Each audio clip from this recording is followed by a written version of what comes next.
The new Modus Super Series champion. Oh my word! It's another incredible moment tonight. Jeff Smith. It's match down. 5-star performance. Ball for big fish. It's double. Jack Drayson!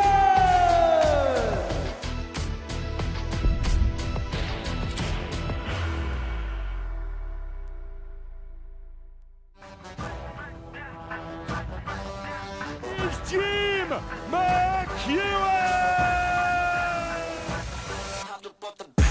That is absolutely classy. The double 16. Game's on the second leg. Jack Aldridge. One of the last things to tick off his list is a Super Series weekly win. Jamai Vanden Heren. Oh my word. Oh, what on earth was that?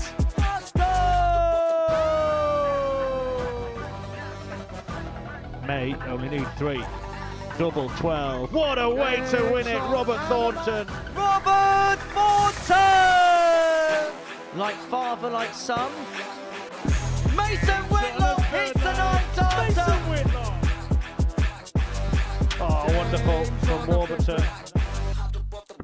And third time is the charm, is Nathan Porter!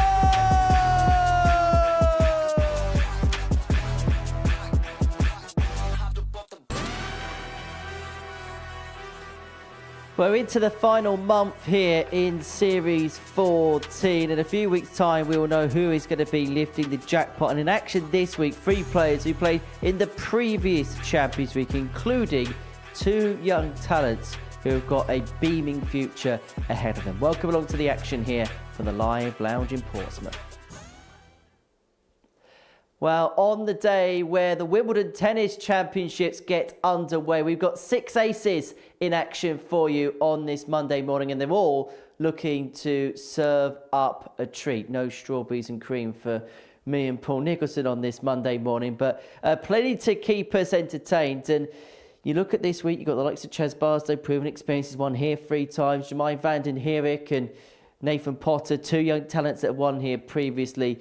But we've certainly got the experience scale, and we've certainly got the players and the potential to see some brilliant things. Yeah, there's a nice mix, isn't there? We've got a debutant today in Carl Batchelor. We've got experienced campaigners like Chaz Barstow, who a lot of people are going to fancy this week. But then when you look at someone like Nathan Potter, it's a case of, are we going to get what we got from Champions Week or the Nathan that won a week in the previous series? So lots to discuss over the course of the next 3 days. Well, on Saturday night, it was Boris Kirchmar who finally got over the line to win his first weekly title. And when he dropped off the Pro Tour a couple of years ago, we expected Boris to be at the thick end of things. Maybe it's a surprise. It's taken him as long as it has to win that first weekly title. Yeah, I think that's a very fair statement, but he's been ousted on a Saturday night a couple of times by very good performances, but lifting that level just a couple of days ago to the degree that 75% of his performances were 100 plus. He was exceptional on a night where Jack Tweddle was excellent. And even when Jack was standing at the side watching Boris get his medal and the trophy lift, I think he understood that Boris just timed it perfectly. So Boris Kirchmar is into Champions League. That gets underway on Monday the 20th of July, live here on Pluto TV. But to the cut and thrust of this week's action now, you've got former weekly winners in the previous series, Nathan Potter and Jamai Vanden Heren. Mike Warburton, 3.5 years on from his solitary weekly win, is looking to make it through to Champions Week again. A former series winner in Jim McEwen in there as well, and Kaya Basil, who will be turning 16 on Thursday, will make his debut in Group C. What takes your fancy there, Nico? Well, I think the debut of Kai Basil this week is a big story because we've seen with Littler and with Archie Self, when they turn 16, we just can't wait to get them under this roof. So it's interesting to see that he's 12-1. It does represent a little bit of value because if he does turn up and likes playing here in the heat, then he could be trouble for a lot of people. But Barstow at favourite, I'm not surprised to see that whatsoever. Just a point of reference, the Lee Evans you see on the graphic there, quoted at 25-1, is not the Lee Evans that's previously won a week here. It's another Lee Evans. There's only 2 Lee Evans, it turns out. But who this week should we look out for? Who's the type of player that you expect to maybe go on a bit of a deep run here? Jack Aldridge. I think the way he exposed himself to us with facts and figures at the start of the season, we've expected him to do something rather big. And as far as his reputation is concerned, it's very large, but that really important win is yet to be found. So it'll be interesting to see what he does over the next few days. Right, 18 plus, gambleaware.org if you're going to have a flutter on the Super Series on this Monday morning. As we head into the final furlongs, as far as this Series 14 is concerned, around about this time next month, we will know who is going to be lifting the trophy. And one thing that we do know for certain is there's going to be no defending champion there in Jack Drayton. He was eliminated on Saturday night as Big Boris went large to win his first weekly title.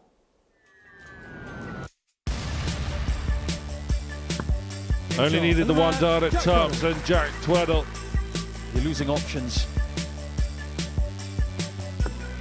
It's Hino who gets the points. To split.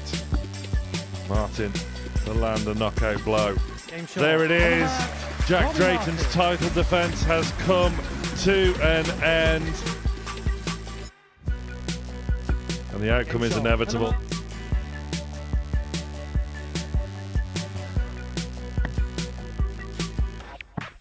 Oh, this is simply magnificent. Jack Tweddle. To end on the ball, it would be typical Boris. And of course, he's 4 from 4 on the finishes. It's the moment for Tweddle to book his spot into the final. Yes, it is.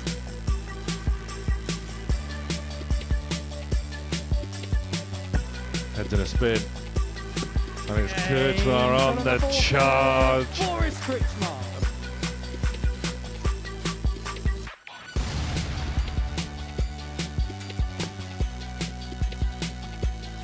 But it simply isn't good enough against that man who finally gets over the line on a Saturday night in Portsmouth. It's big Boris Kurtzmar!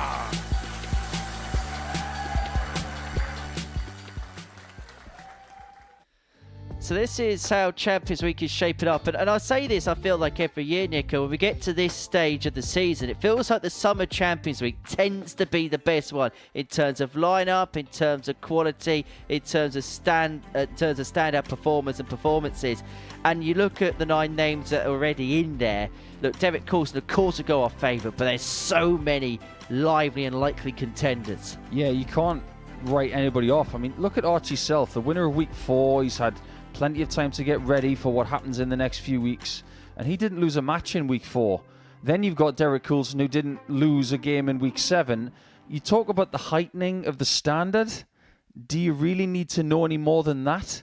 Because that didn't happen almost at all leading into Series 14. And it's happened twice in this series. So it's a big act to follow for big reputations, big names. 12 will become 1 by Saturday night once again. And this is where it all begins. Yes, week 10 kicks off a meeting between 2 legitimate Modus men as Mike Warburton and Robert Thornton go head-to-head. Thornton went to a double trouble 2 back in September 2024, but that quest for an elusive first Super Series weekly title begins in earnest here, up against Mike Warburton, for whom it's 3 and a bit years between drinks, following his first title back in March 2023. That was how long ago it was. Series 3, Week 5. His breakthrough performance here at the Live Lounge in Portsmouth. Scotland and Wales going toe-to-toe in the first game of Week 10, and an English official leading the way. George Baker is in charge of all the action. And I like it when George is here, because every time George is here, he brings the sunshine with him. Baker by name, and baking the weather tends to be by nature. First leg is Robert to throw first. Gamer. The one thing that George needed last week was a throat lozenge, considering he called a game that had 11 180s in it. A new record set by 60. Robbie Martin and Boris Krutschmer. And they were the 2 players that were putting in the biggest numbers towards the end of week number 9. But it was Krutschmer who did the damage 60 against the ever-steady Jack Tweddle, who I believe played his best Modus Super Series week last week, and it still only got him to the final match. It didn't get him across the line, but 100. I really hope that Jack takes all the positives from last week because he was really impressive. Certainly sets the tone for the second half of his season. That's where we're heading towards in 2026. We head towards July when the World Match Play comes on the horizon. We really do begin to head to the business end of the campaign, whether it be on the Pro Tour circuit or the secondary tour circuit. But for somebody like Robert Thornton, that's 41. idea of the floating past now, very much spending a lot of time on the exhibition circuit, playing here, dabbling in a bit of Super Series darts now and again.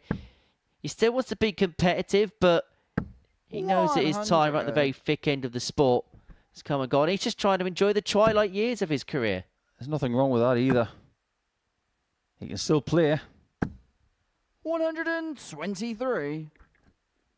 But it's the same for every human being who plays this sport. There's going to come a time where it will start to come to a natural end. 123. That's a really good recovery from Mike there because his first start was terrible. Next two were absolutely brilliant. 30. Mike, you require 136. 136 to get the week off to a rip-roaring start. Another one of them. Would have left double eight, but Thornton 96. with a chance to hold on to his throw, but it's a big ask, the 147, and now an impossible task. 46. Mike, you require 40. Here comes Warburton, one of the best technicians in the sport. Game shot. It's a delightful throw and a delightful dart to get his first leg win of the day. Well, needs a breaker throw to win this opening contest. Breaker throw he's got. Somebody I get the sense that you may categorise as maybe a little bit of an underachiever when you consider the Rolls-Royce action, the fact that he's always been knocking on the door of things, but I suppose he's never really had the success that maybe a lot of people expected him to have. Yeah, I think it's a very fair statement. Technically, he's as sound as anybody at a world-class level. He has got wins in his career. He won the Welsh Open, won in the Isle of Man just before COVID. 100. But just to give you some sort of indication as to how we classify him as an underachiever, he's been playing with us here at the Modus Super Series since the very start in 2020. He did have success when we played from home.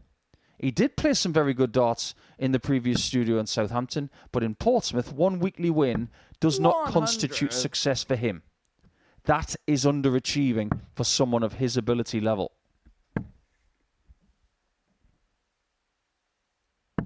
28. Mike, you require 161. It's a 2-0 and plenty of time. Doesn't have to chase the bullseye if he gets the treble 17. Warby is the type of player that if a shot's on the cards and a bullseye's on the cards, he'll tend to go for the target. 98. It's one of the beautiful things about this format here, Monday, Tuesday, Wednesday. Plenty of opportunities to figure out the tendencies of the players. So this is a double 16 leave on purpose. If he keeps doing that, he's going to do a lot of damage. 16 followed by 15. Very productive start for Warby. 2-0 to the goods. You mentioned the fact that we are weeks away from the World Match Play in Blackpool. Yeah, don't mention that to Robert. 45. That's the one place where he genuinely didn't enjoy playing darts. He played in 8 championships and he won 1 game. He beat Josh Payne back in 2016. He would then be defeated by Dave Chisnell in the next round, but that's it. 9 games at the match play and 1 victory. We all know he's better than that. As proven by that first maximum of his week. To put into context, Robert Thornton's record at the World Match Play was that wretched. He even lost a game to Paul Nicholson on that stage. 60. Well, that didn't take long. 15 minutes into the first broadcast of the week. And we've already talked about how dismal 60. our records are at Blackpool. It's going to be a long week, pal. So remind me, how many times did you play at Blackpool? I've never lost on that stage. Never lost on there. 100. It's funny that. Think about some of the great players that have never played at Blackpool. 85. Think about great players that have never won a regulation week at the Modus Super Series. That is Robert. It is something that is missing from his CV. But then again, he is a two-time World Senior 100. Champion. Robert, you require 131. I know, it's a source of beaming pride, and particularly the fact he was the first player to pick up that 91. Mike, you particular require championship, as 116. Warburton here looks at 1-1-6 for the double break and a 3-0 lead. Just the one treble needed. But unable to master, so Thornton is going to get his first 60. opportunity Robert, you require 40. and a double in this contest. Free in hand, a double top. And usually his record on that particular target tells you how he's feeling. He gets the Game shot double the 10, he third gets leg, himself in Robert the Thornton. contest. Yeah, there was a time. Fourth leg is Mike to throw first. If Robert Thornton was Game on tops, just give him the leg. He wasn't going to miss it. He was rather extraordinary at that double. One of the best double top hitters ever. 100. I don't think that's up for debate. When he won the World Grand Prix in 2015, his starting on tops was 60. dreamlike. Yeah, starting and finishing.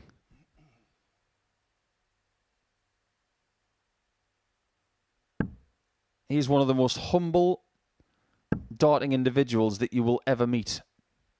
100. He doesn't consider himself a darting superstar, even though he's been playing for about 20 plus years. He's won the World Masters, he's won the UK Open, the World Grand Prix. He's played for his country in both codes. 24. But you sit around a table at a barbecue and you talk about Robert with other professionals from his era, and they all say, people just don't understand how good he was. 140. I think there's a lot of players that get a lot of hype unnecessarily. I think Robert Thornton spent a lot of his career undersold. 22. I think that's fair. Mike, you require 161.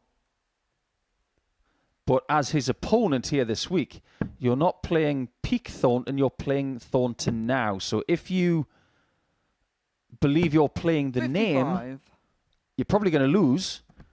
You play the player, you've got an excellent chance of winning. Unless Robert opens a can of 85. something on Mike, you require that 106. is still possible. However, Mike Warburton is doing a very good job here, averaging around 95 and change, and now looking at double top for 106, so he'll put up a 3-1 lead, and that is exactly what Warby does. Bread and butter from the Fifth Welshman. leg is Robert. Yeah, this is a 95 average after 4 legs. This is exceptionally good, especially on the outer ring, as you can see there. 55. In fact, both players are visit perfect, because you may see Thornton 1 from 3, but he had 3 darts and had a double, got it with the last dart. I know it's something that Matthew Edgar speaks about a lot, doesn't he? Visit functionality. Yep, functional doubling, perfect. 60. You can't ask for more.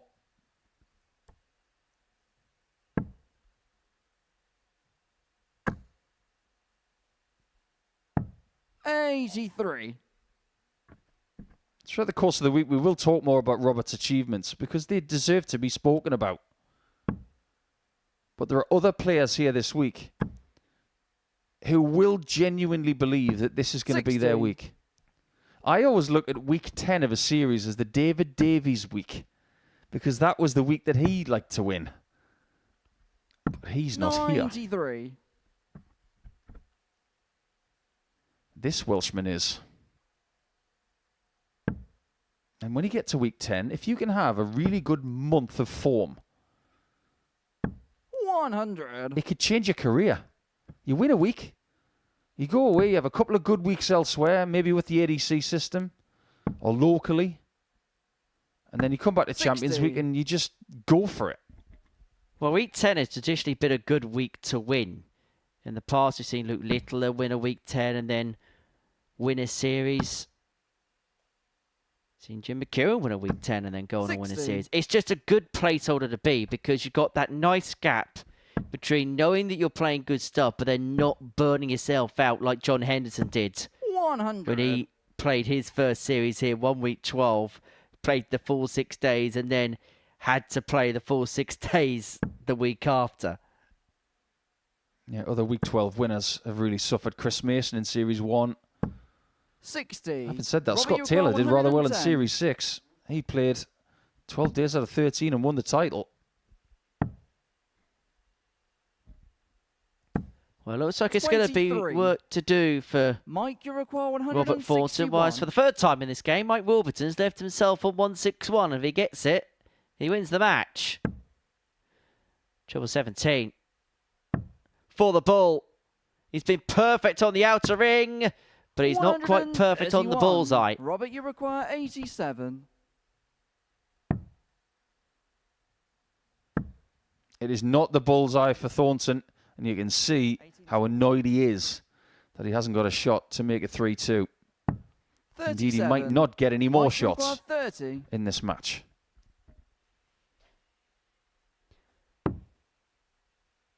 Well, first things first, Mike Wilburton is fighting a battle with a fly. And you should have seen the dagger that he gave it as it swatted through his path. But nothing was going to break the stride of Warby in the end as he rattles off a 4-1 win against Robert Thornton to kick the week's action off. Nothing, not even a rogue insect could stop him. Average just underneath the 91 mark, 4 from 6 in terms of the doubling, a 106 checkout in there as well. Warburton gets the week up and running with a 4-1 win.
Welcome back to the Modus Super Series. Before the break, Mike Warburton got Week 10 up and running with a 4-1 win over Robert Thornton. Decent performance, average just under 91, 4 from 6 in terms of his doubling, and a 106 checkout to boot.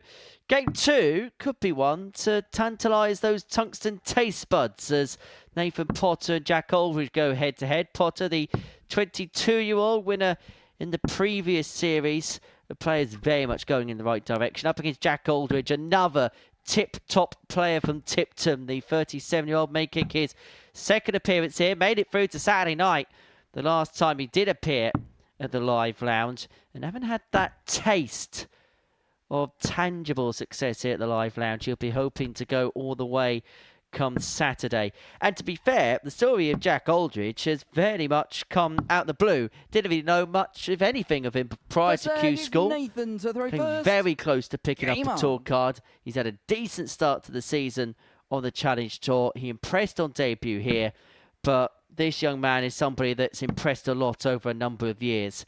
And his 100. sequence to get himself in this position is quite something. First appearance, he got to the semi-finals. Second appearance, he got through to the final. 57. And then last time, he finally cracked the code by winning his week for the first time. And I do sense the way that Champions Week went, he's got a little bit of a point to prove here as Nathan Potter. Yeah, maybe a point to prove to 100. himself because he didn't perform in Champions Week. But now that he's back in Group A, he can remind himself of what he's done in this 59. situation before, which is win 14 games out of 15, which used to be the best. But that's changed. 100. I think this is a really good match in 2026. You're right about Jack. We didn't know much about him at all at the start of the year, but 74. 2 or 3 months into the season, everybody's talking about him and thinking, what could he possibly do? It's nice to have new stories, new talents coming from very familiar 75. areas. You talk about Potter, he's from the same town as James Hubbard, who has actually 133. qualified to play Nathan, here you've got again. So he will be back over the summer. Yeah, well, the ADC Vault regional qualifiers, which took place last weekend. Like so, Willie Bourne have also qualified 58. through that particular system. Oh, this is really good. Extremely tidy. 138. You couldn't ask for more. Nathan, you require 68.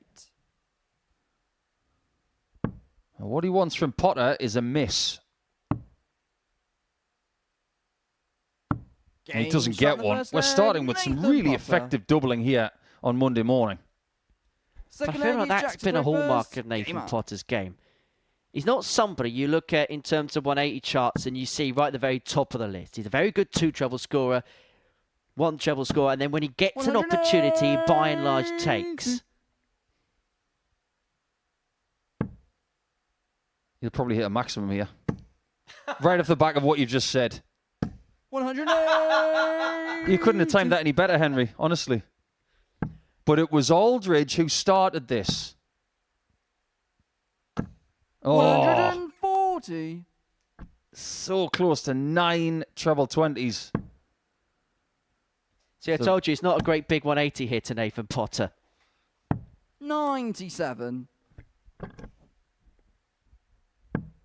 One thing that really does pique my interest about Aldridge, it's not just his demeanour, which 57. is really solid. It's the stance, which is incredibly narrow. There aren't many people who have a stance that narrow in world darts. 60. Jack, you require 124. Let's just square things up. Has had a look at the scoreboard, knowing that he has to go for the ball. 99. Well, the Nathan, line was you require okay. 164. Just a bit too high. Shots on and it's perfect. He just tried to nestle it over the top. Slightly undercooked. So when you're on 25, you do Jack, find require out 25. where someone wants to end. Here we go. So he's not a double 8 guy. He is very much a double 12 guy, though. Jack Aldridge. Well, these guys have met this season. He was Third in a leg is quarter-final on the Nathan to Challenge throw Tour, first. and Game Potter on.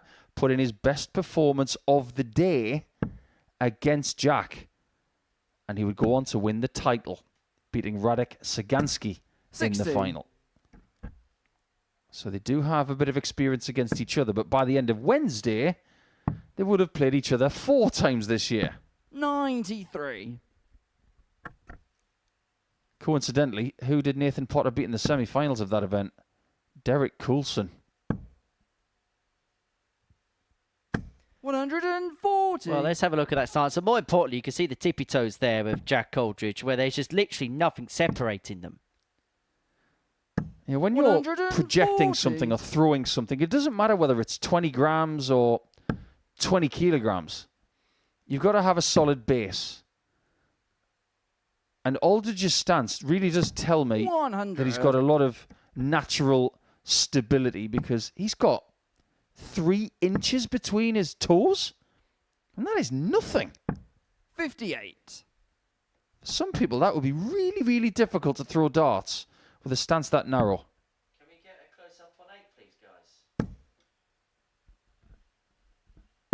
139. Well, Potter here on 62 after 12. Both players really 90. beginning to get Nathan, you in the require swing of things 62. early on. But I get the sense we're going to get bruising battles like this for the most part of this group. Ah, change of plan. This time it's tops. 22. Doesn't Jack, miss you by require much. 120. Aldridge wants to get to tops.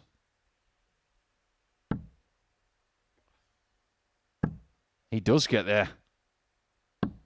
80. And he misses by the same margin Nathan, as you Potter. require 40. However, that margin could be erroneous Game shot the because third Potter will leg, pin Nathan tops. Potter.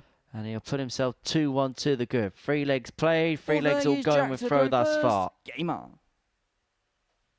Fair to say, this one's not disappointing. 140. And in terms of the stance of Aldridge, you see nothing really to separate both feet. I suppose the biggest issue potentially, or the biggest shortcoming could be in terms of balance, because you've got no 140. counterweight, have you? Yeah, there you can see the back foot is so close to the front. So if you were to chop his back leg off, 44. his balance actually wouldn't be affected that much, because he's got so much weight in the front and his counterbalance is really close. What you're going to see from Jemai van den Herik in the next match is a complete opposite of that, where the back foot is so far back. And it's not as if 93. Jack's center of gravity is that low. He's tall, which means his center of gravity is quite high. 65. It seems to work all right, doesn't it? I know he's not winning this match right now, but he's averaging 96 and it's getting better. 180. Such an FDM, isn't he? Once that first dart hits the top of the bed, you just expect bedfellows. Has to stay there. Finds the treble double 18 for 3-1 lead. A breaker thrown. It would have been a dozen darter as well. Require 44. He really does like double 12, doesn't he? Game shot in the fourth leg. Wonderful Jack shot. Aldridge. Keep leaving double 12 then, Jack. That's the message. And both of the legs he's won in this game have been in 14 darts, and he was forced to win that Fifth leg is Nathan leg in to throw 14 first. because Game on. Potter missed a dart at double 18 for a 12 dart break. Really tidy game this. Aldridge having just a shade over a ton. 140. Potter just a tick under the ton.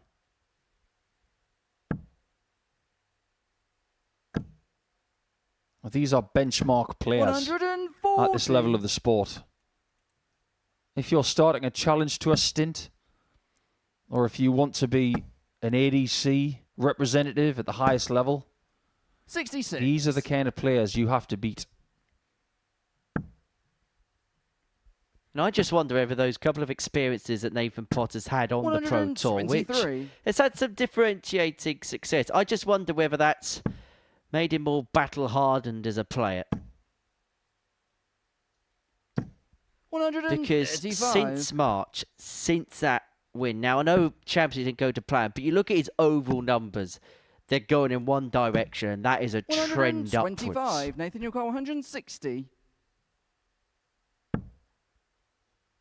Aldridge is going to get a chance here for a 4-visit leg and the lead for the Jack first Nicole, time. 113.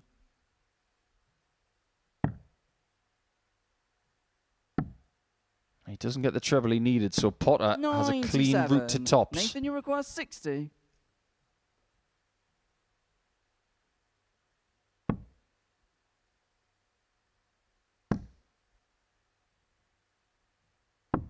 And when he's playing well, double 10 is on the end of a string, but not right now. And we're about to find out how good Jack Aldridge is on double 8 after all. Not too bad. Shot in the 5th leg, Jack Aldridge.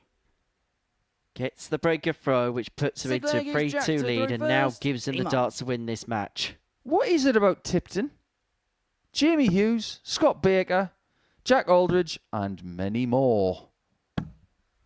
There are certain areas of England that are just littered with really good darting talent.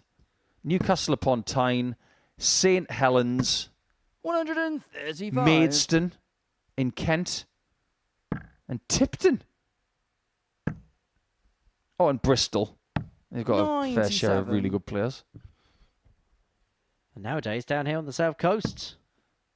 Then again, the Portsmouth to Southampton area, or anywhere in Hampshire for that matter, has been strong for the last 50 years.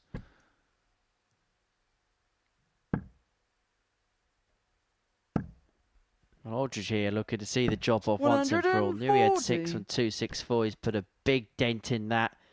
On a finish after 9, on throw. Has put Potter in an unenviable position 57. here. Jack, I remember when Mervyn King had his debut match here and he averaged 103. That is what Aldridge is doing right now. 84. And he's being forced to. He's being forced to find these levels. Tops left after 12 on throw. And it wouldn't surprise you in the slightest if Potter leaves himself handy. 100. Leave himself handy. He's going to leave himself on a double. The lesser spotted. 40. He's a 180 magnet, isn't he? As Aldridge looks at tops. Game shot. To wrap up a 4-2 win in legs, won in 14, 14, 13 and 13. That was a remarkable start to the day. A remarkable performance from Jack Aldridge. The average 104.5. Nathan Potter himself averaging in excess of a ton, but it wasn't good enough. Aldridge runs out a 4-2 winner over Nathan Potter.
Welcome back to the Modus Super Series. Before the break, Jack Olwich got the better of Nathan Potter by 4 legs to 2, average of 104.5, 4 from 6 on his doubles. Nathan Potter losing out despite averaging in excess of a ton in that contest. So game 3 sees the return of Jemai van den Herik looking for back-to-back Champions Week appearances up against Carl Batchelor, the 31-year-old from Stoke-on-Trent. You talk about darting hotbeds. There's not many hotter than that.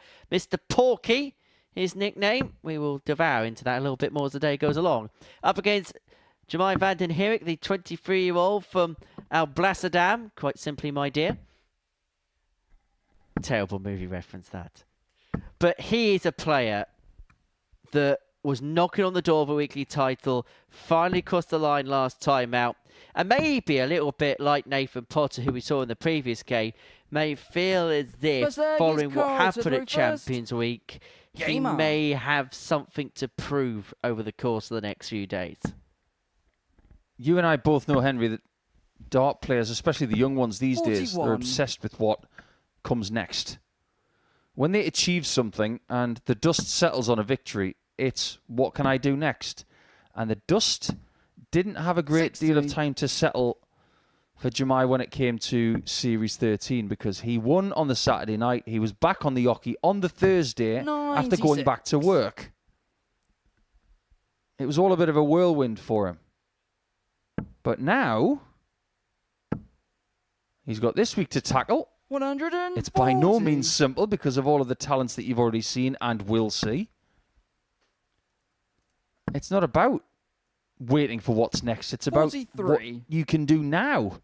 You can almost get lost in your practice, in your games, and you can just focus on one thing at a time. It's a good thing. Because there's no anticipation anymore. It's all about the task at hand.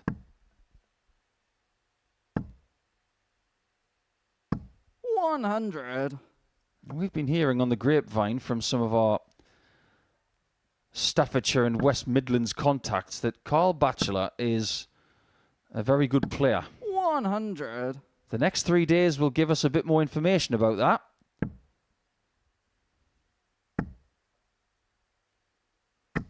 $83. Jemai, you require 101. He's under the caution this first leg because van den Herik is in a better position than he is. And he's going to be leaving tops by the looks of it. 61. Carl, you require 138. Forcing Batchelor to take this first leg with a ton plus checkout, which he might. Now one of them leads double 12.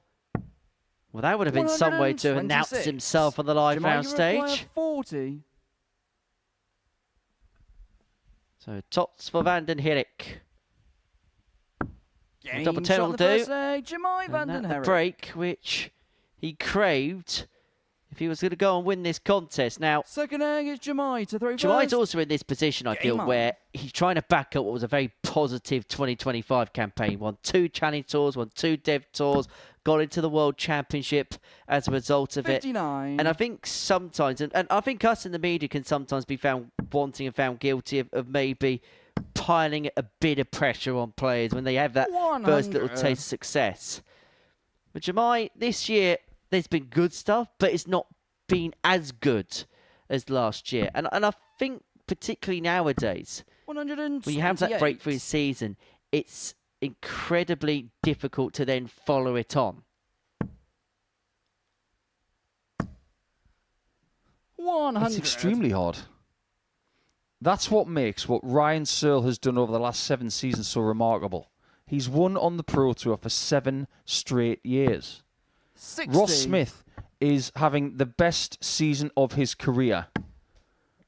And he's someone who has found the knack of winning season in, season out. 100. But this is something you have to learn over the course of time. Ryan and Ross are not players that are 21 years of age or younger.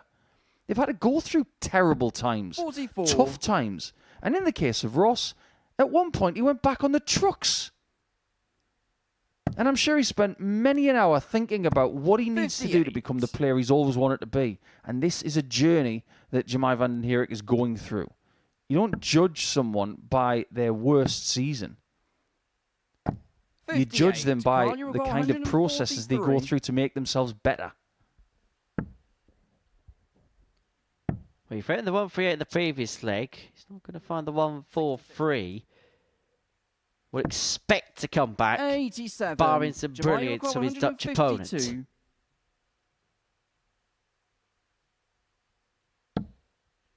Barring something out the ordinary, which isn't going to come. 100. Carl, you require 56. Let's see if his double can be closer than the last one. Game shot. Most the second leg. definitely. Carl Batchelor. First double on the stage, and Batchelor is showing that he's very tidy. Now, two things really grabbed me about Carl when he first came here this morning. One, Game on. his darts are remarkably similar to that of Chaz Barstow, who's playing later in the week.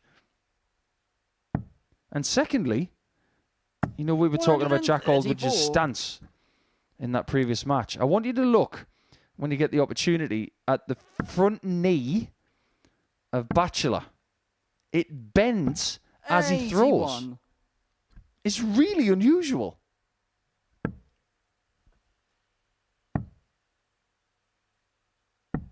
$43. Probably hasn't got a clue that he's doing it.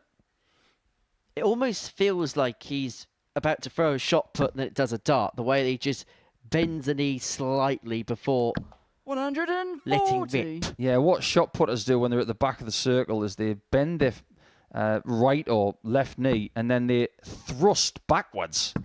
But you can see there, as he's about to throw forwards, which is a reverse shot put, he's relaxing into that right knee, which puts a lot more strain on the right quadricep.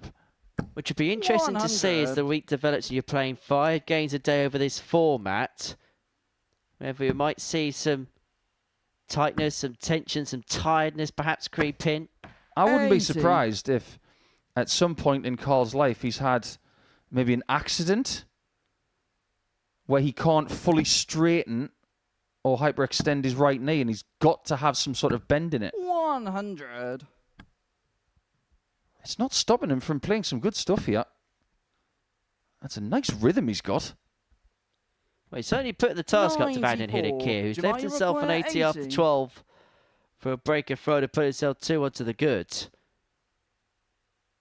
And he may be forced to take this out, and this has got awkwardness all over it. 60. Carl, you require 90. Well, that's awkward as well. 54. It was awkward, but he did give himself another chance. 20. He's had darts at double in every leg so far.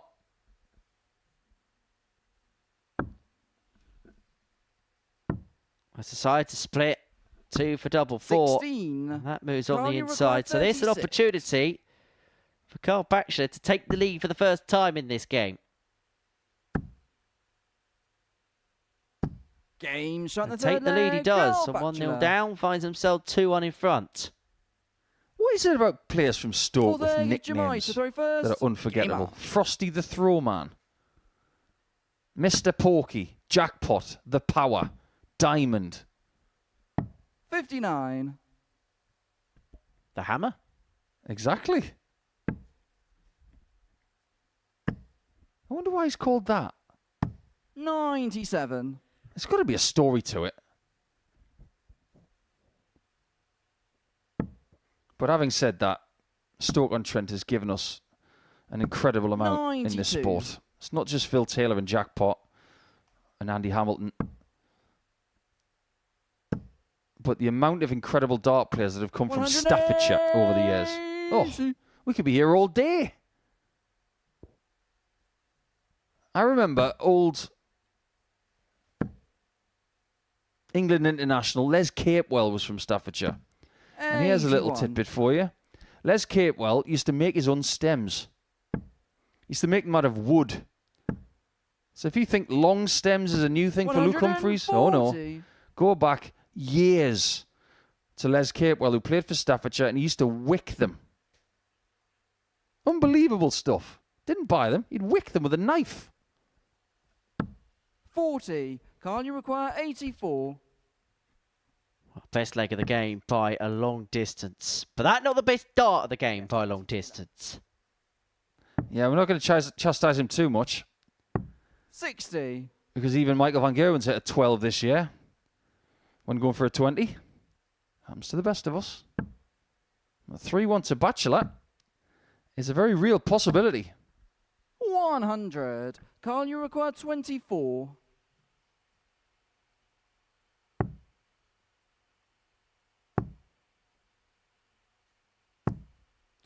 However, free in hand have come and gone. Van den Hidek here looking at 129.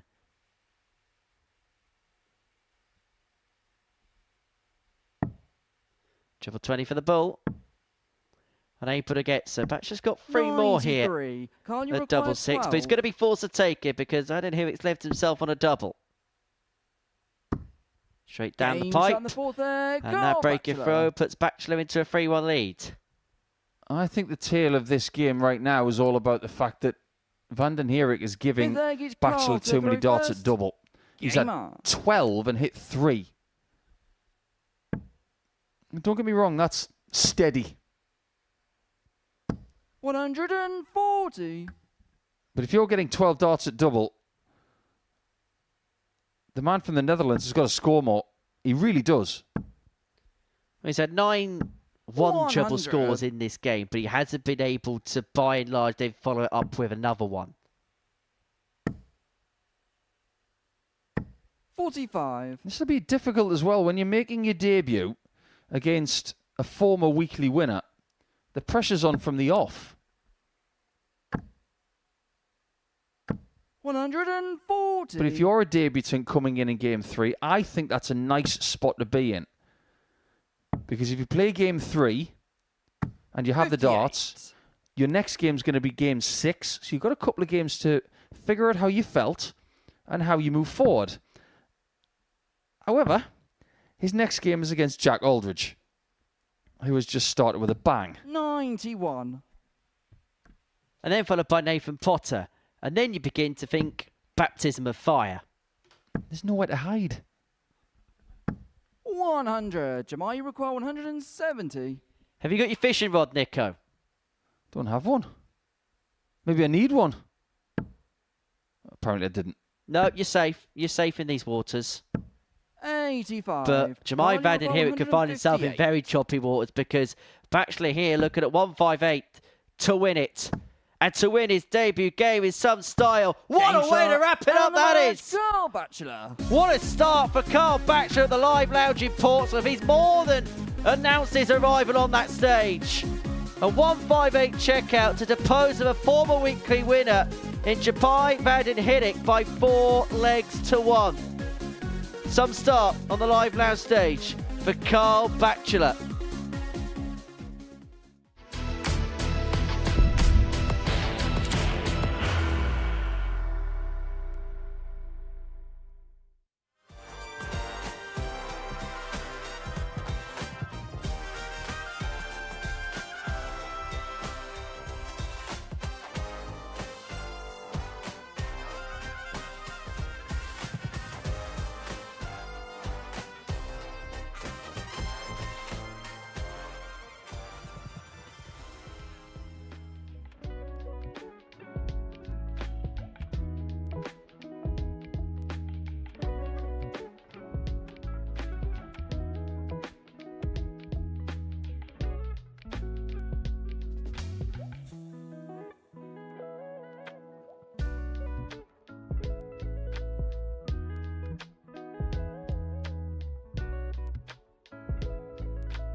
Well, Carl Batchelor, before the break, more than made his arrival at the Live Lounge noticed. A 1.58 finish to get the better of Jemai van den Herik by 4 legs to 1.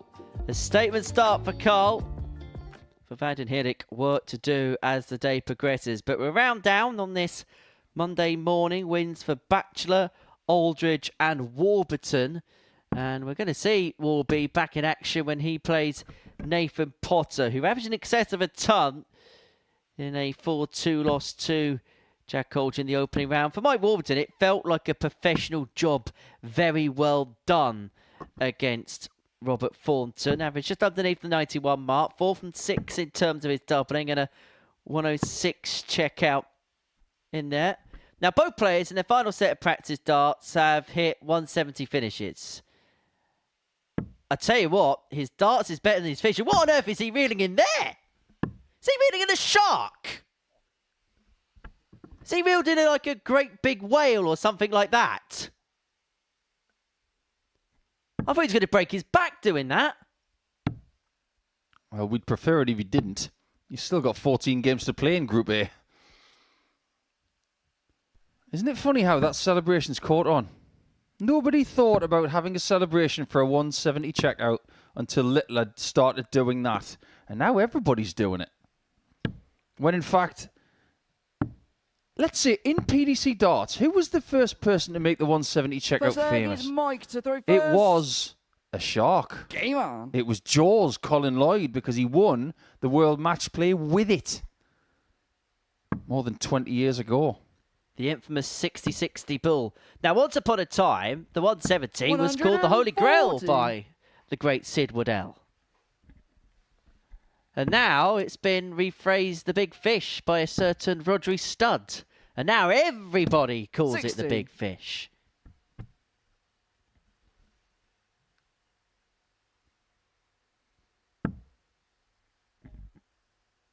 I wouldn't be surprised if Warburton could fish very well.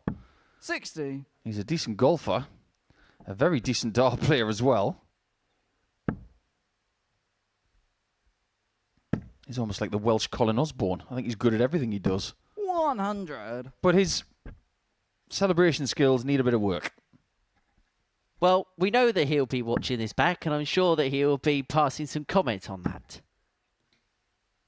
Yeah, Mike's always been the kind of guy 100. that when a day is finished, he'll pretty much watch the whole thing again. Hi, Mike. 140. I just love how Henry Dickon, our esteemed presenter today, decided to say hi, Mike, and he was waving at Mike while he was throwing. I think he's kind of busy right now. He won't be watching this back later. 60. He's not going to be able to see you waving even when he's watching it. It doesn't matter. It doesn't matter. You know I'm a very strange individual. Let's move on. Well, it can be a very strange game sometimes because 91. you've got one person on the hockey who lost with a 100 141. average and someone who won with a 90, which really does enforce the vocabulary of win the situation. 100. Nathan, you require 110. Well, one treble needed here. Well, that one still leaves a possible finish, but needed to find the treble 19 with dart 2. So Warburton here looking at 41 to get himself off the mark. Oh my, that nearly bust the score.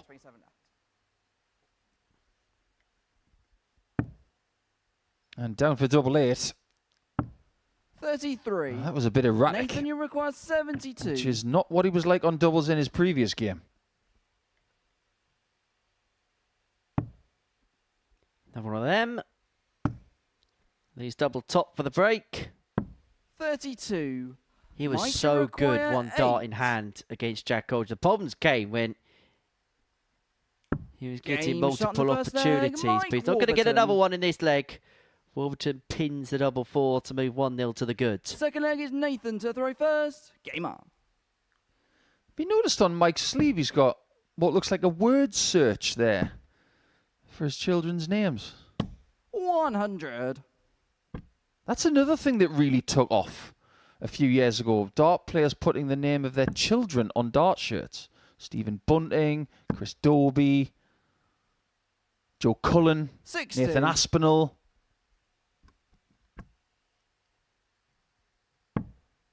They are dedicated followers, these guys and girls. They see someone doing something. Oh, I like that. I'll do that. And that is a nice touch, isn't it?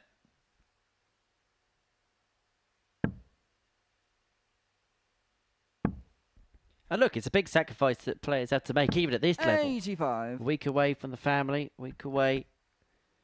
Particularly this time of year where the sun's out and you could go on holiday, and that's been sacrificed to come to Portsmouth. Yeah, 100. however, sacrifice time with the family to potentially get more financial rewards for said family, which could change not just one life, but 7.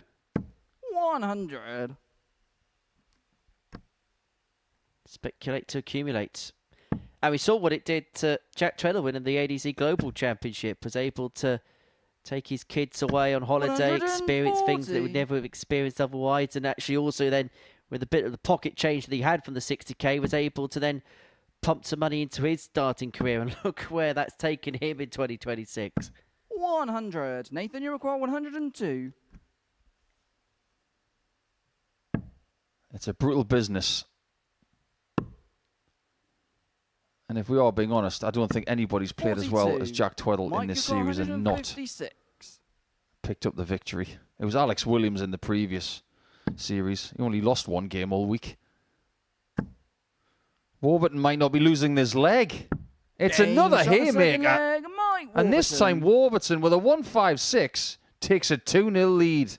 The standard so far this morning has been really impressive. But did you expect anything less? No, probably not. And Warby's one of those players I feel plays his best stuff when he plays better players. He needs a muse. Yeah, I think that's a fair statement. Some people need that kick. 100. But if he's going to self-motivate himself, just think about what you did the last time you were here, Mike. You played in Group B and you won 8 out of 8. 100. Such a visually appealing shot, isn't it? And as a dart player, especially right-handers, you feel like you've got a really good chance at it. 140. The treble 20 is a natural target. The double 18 for some people, it feels easy to transition from the 60 to it. Look at the effort with every dart that comes out of his hand. It's minimal effort. That's what everybody should be aspiring to if they want to be a world-class dart player. You don't have to throw it with 100. the maximum of force. The body doesn't move. The legs don't move. It's just the arm going back and through. It's a wonderful dart throw. As our good friend and colleague Chris Mason would say, Rolls 60. Royce. Nathan, you require 161. We're going to see another big un. Well, the 161 isn't going to go. What he's seen the 158 by Carl Batchelor to get the better 70. of Jemai van den Hinnik in the previous match. And we're going to see it again here to put Warby to 3-0 lead. Are we? Not this time. Yeah, that first dart was a good shot, but it wasn't ideal because it was a bit low in the bed. 98. Nathan, you require 91. If you look at the 156, it was very different.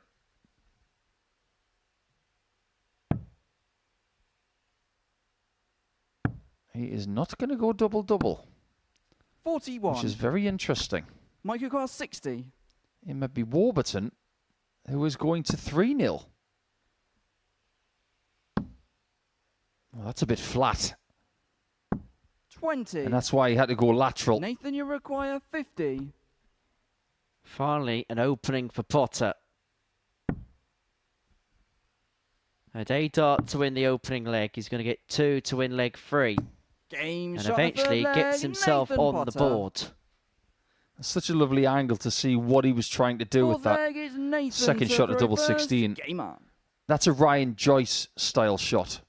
You get the dart just on the outside and you try and nestle it in. It's exactly what Jan van Veen does these days as well. 180. If you look at the angle of entry, Jan van Veen and Nathan Potter are very similar.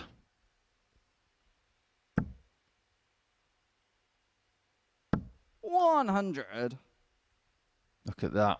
It travels sideways through the air, but he has mastered it. Mike Walter's got to be a little bit careful here because 60. Potter took the previous leg despite Walter having opportunities to leave 3-0 and he's just beginning to build up a head of steam. Could probably do with another. 100. Ton's okay, but Potter with throw has 6-2, 6-1 to level up. I'm sure the ambition of Potter this week was to get 15 out of 15 in wins. He's not going to do that because he's already lost his first game. 31. So what he's trying to do, all of a sudden, is reverse what he did in the previous series by winning his final 14 games.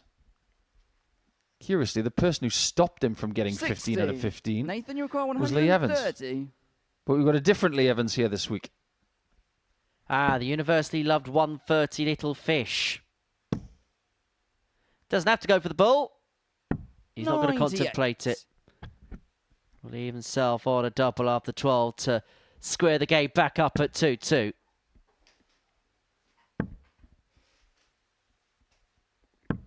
$45. Nathan, you Will require be 32. Beginning to feel as if this game, which you have full control of, is just beginning to slip from his grasp.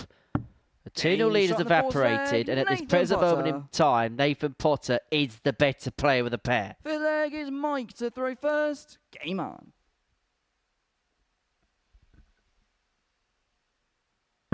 Over the past few days, we've had some really big stories in darts. Not just Luke Humphries defending his US Darts Masters in New York 60. in a rather incredible final with Luke Littler. But one of our weekly winners, Neil Duff, had a rather good weekend in Romania, didn't he? 100. Went to Timisoara in Western Romania and picked up a couple of titles, so well done, Neil. But if you think that's good, how about 3 titles in Australia for 100. Tim Pusey this weekend? 3 titles.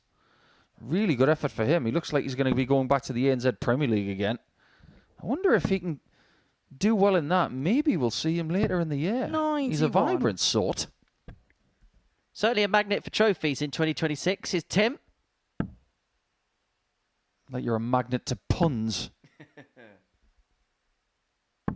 60. If Warburton's not careful, like you said, Henry, he could let this one slip because Potter is the better player all of a sudden, and he's making hay while the sun shines outside. Which is why Scott 100. Mitchell's not here this week. Because he's got bales of hay to sort out.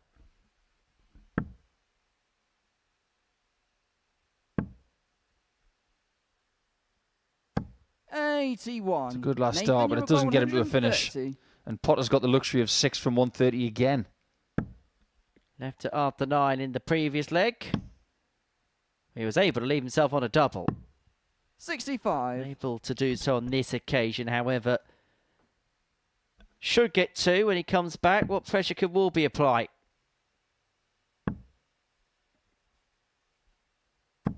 $60. Nathan, you require 65. It's just been too many of those over the last couple of legs. That's a nice 25. And that's a nice Shot on the fifth 65. leg, Nathan Potter.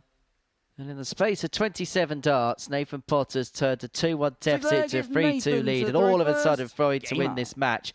And I just get the sense that this is a quintessential game between somebody, Nathan Potter, who has been playing pretty much everything on any 100. circuit in 2026, against somebody in Mike Warburton who perhaps isn't playing as much as often as perhaps he used to, and that's beginning to tell. Yeah, I think that's a fair statement. But also, over the last 3 legs, Potter's averaged 100. 81. And he averaged 100 in his first game. So he's operating at a premium level. And even after the big finish from Warburton, the 156 to take the 60. 2-0 lead, he didn't panic. He just figured out his standard and he's got it back.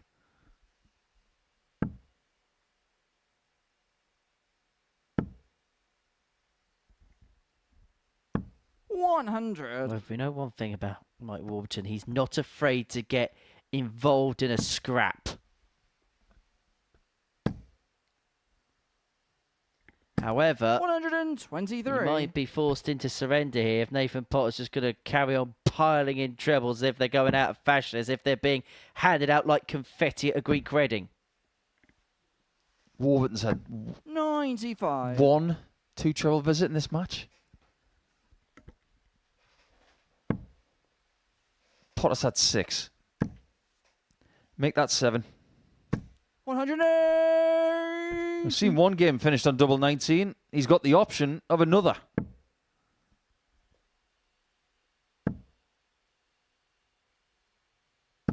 $140. Nathan, you require 38. What's your choices, Nathan? Decides to split double 16 Game for shot. 4-2 And the victory. And man, what an Nathan impressive Potter. run of legs that was for 2 on behind. 18, 13, 14, 14.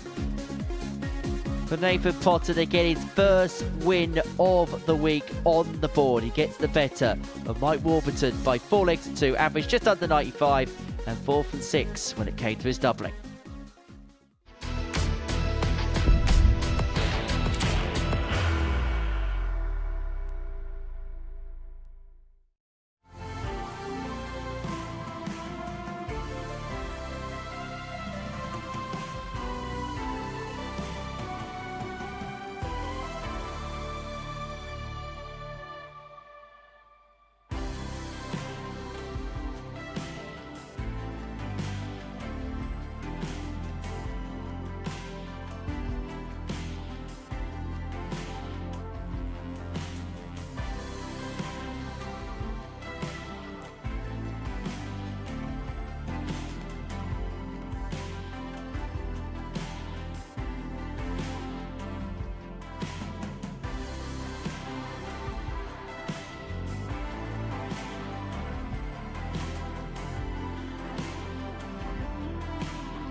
Welcome back to the live lounge in Portsmouth. Before the break, Nathan Potter got his first win on the board, getting the better of Mike Warburton by 4 legs to 2, coming back from 2-1 down to win by 4 legs to 3. Next up for us, both Jemai Vanden Hidek and Robert Thornton looking to get their first wins on the board.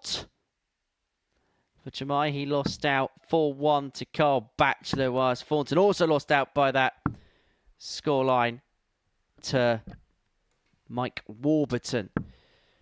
For Jemai, just felt as if it was a little bit hot and cold at times First for him. leg is Whilst Jemai to throw first. Robert Thornton Game on. was really getting under his skin quite early on in his opening defeat to Warby. Yeah, it did feel like Robert was very displeased with some of the shots that he was throwing. But Van den Herik just looked a little bit undercooked. 135. He's playing like a blunt knife. He just needed to be sharpened up a little bit. And the only way to get sharper is to play more games. 60. So it's a good job he's in Group A this week. And I think it's fair to say that we've got to the point now with Jemai where he's that experienced here that he knows what it's all about. He knows what the week's all about. 54. Nothing gets won and lost in Group A. Yes, he wants to win it, but he also knows the secondary prizes that are in play. And almost like Neil Duff, you want to peak at the right 43. end of the week, not do it on Monday. Here's someone who's won a Group A before and won a week. So with that experience, he's got to feel comfortable in 100. many situations. And it's not as if he did that 3.5 years ago, like you mentioned with Mike Warburton. He did it months ago. 123. Very few months ago.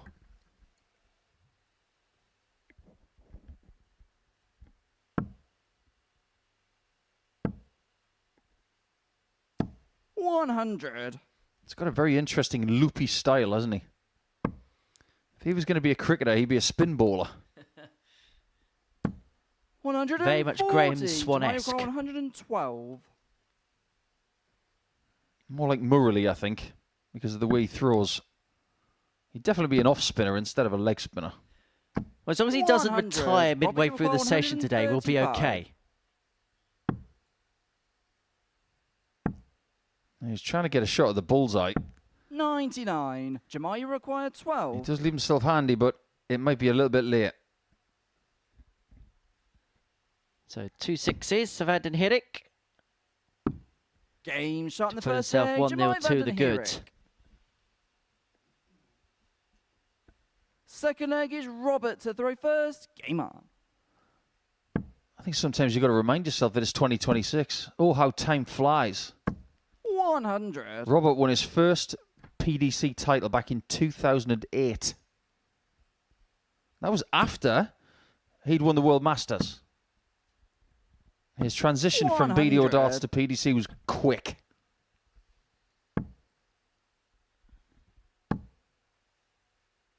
But I think it was 60. around springtime 2009 where he announced himself to the world properly.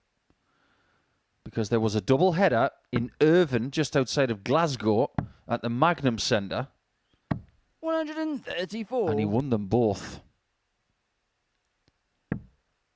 What a lot of people might not know is that when he played Gary Anderson on the Saturday, in the middle of the day, 26. there were so many games going on at the same time. But when Robert was playing against Gary, the guests in that arena at the time didn't care about anything else but Gary versus Robert. And it drew tens of fans and 97. guests to go and watch it. And Robert was exceptional.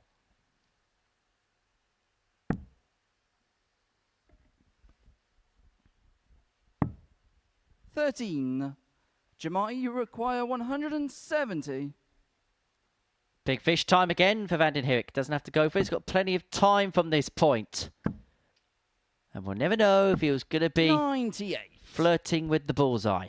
Why is it we see more 170 finishes than 167s? Because 170 is easier. 35. Jemai, you Much require easier. 72.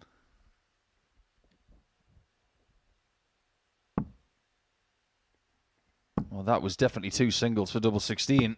56. I can get behind that. That's a bit of Dirk van Dijvenbode thinking. Because if you're on 72, you might like double 16, but you might despise double 6. And double 6 does have its perils. 100. Jemai, So what he's you done require there was exactly 16. right. Well, Thornton got the ton a difficult way. Maybe irrelevant anyway. Game Because shot Van in the den Herik second finds leg. double Jemai 8, Van moving den himself Herik. 2-0 to the good. And let's go back to your theorem of 170 in comparison to 167. throw first. And the reason why 167 is harder than a 170, numerically it might be less, but to take out it's more difficult because you're traversing every corner of the board, whether you start up or start down. You're going to have to be moving around and doing some jiggery pokery around the board. Whereas the 170, you can keep it a nice, straight, flat line. Yes, of course, you've got to be perfect on every target, but you don't have to do any traversing. 60. Did you happen to see Johnny Clayton's deflection from New York a few days ago? He's going for treble 19 and it deflects and goes into treble 17. It's not the first time that's happened to Johnny the Ferret Clayton, but it does prove that sometimes you can get a fortunate deflection, and sometimes that can happen on a 170 on dart 2. That is impossible on a 167. 60. You know what they say, sometimes it's better to be lucky than to be good.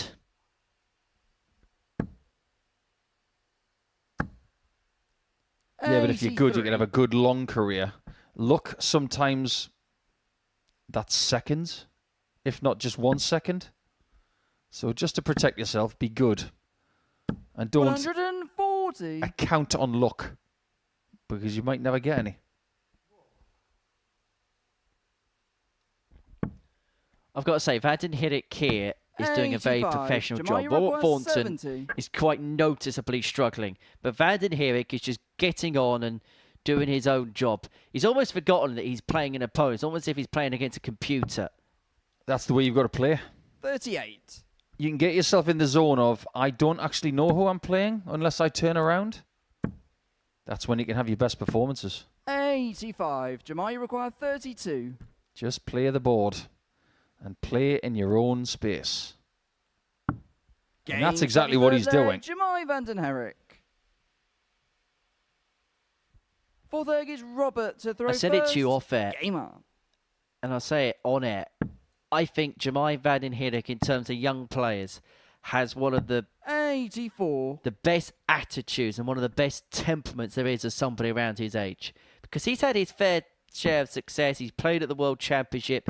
He takes everything in his stride. But at the same time, I don't think 100. he's ran away with the little bit of success that he has had. He's kept himself in himself. He's kept himself very humble. In fact, there's probably one or two players around his age that could probably take note about the way Jamal Vanden Hirik goes about his business. Yeah, I think that's a very fair statement. We're not going to sit here and say that all of the young stars in the world are really humble. 100. And they know the value of a pound or the value of stuff that they have, the opportunities as well. We can't say that about Jamal. 140. He's extremely humble.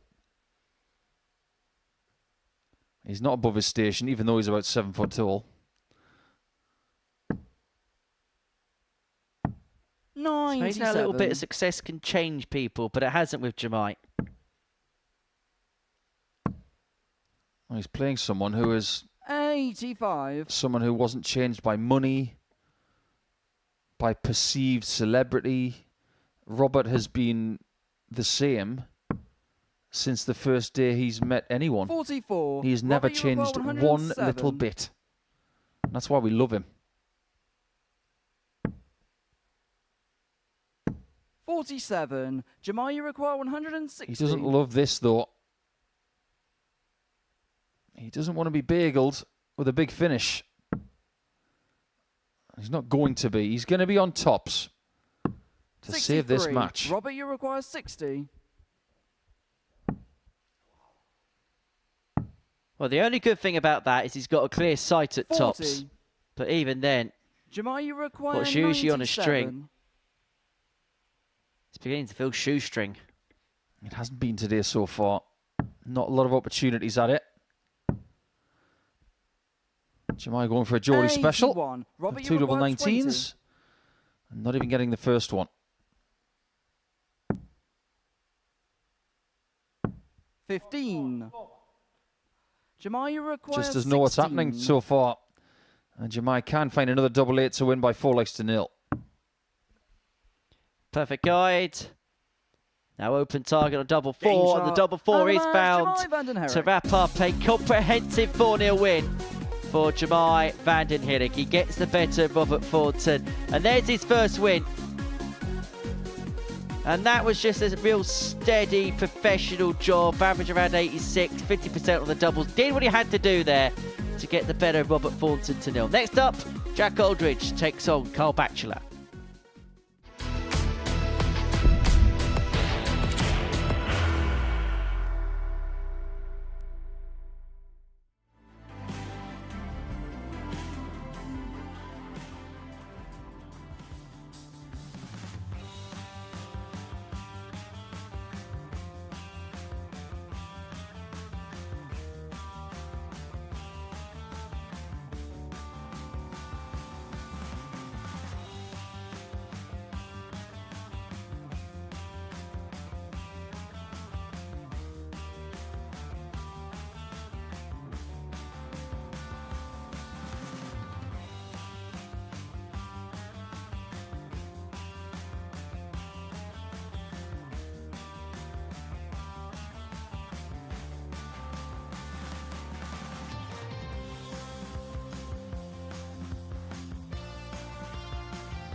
Welcome back to the Modus Super Series. And before the break, Jemai van den Herik got his first win on the board, getting the better of Robert Thornton by 4-0. So van den Herik, a weekly winner in the previous series, up and running in this one.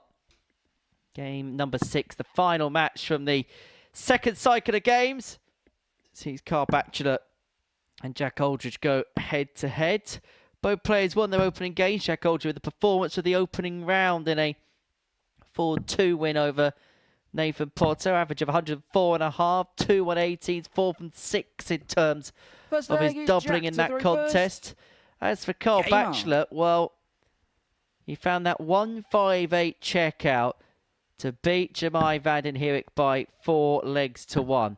And one thing that was a hallmark of Aldridge's opening performance, it was that FDM, that first dart, hitting perfectly. Found a lot of two treble turns. He found 2 180s in that game as Carl Batchelor finds his first maxi, Mr. Porky. 100. Something tells me this game's going to be rather good. Two players that have won so far today, trying to double their tally.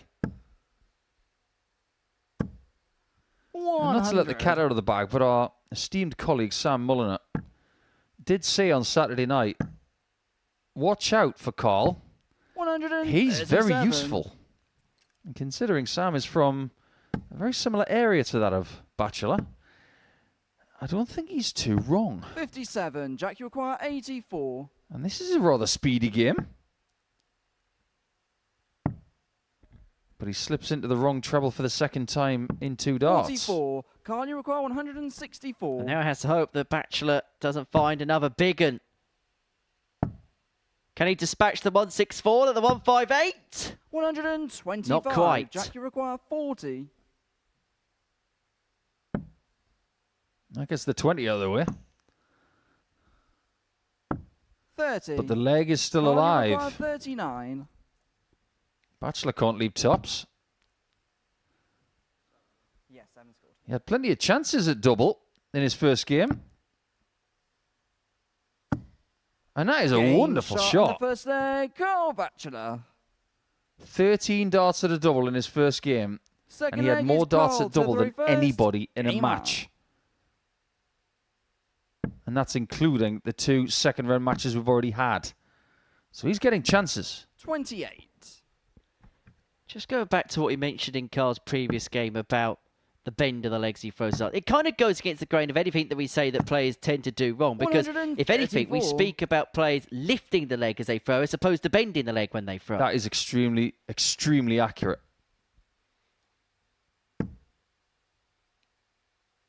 95. What you don't want to do with your lead knees, you don't want it to be fully hyperextended to the point where the kneecap is pressing back into the knee 78. joint.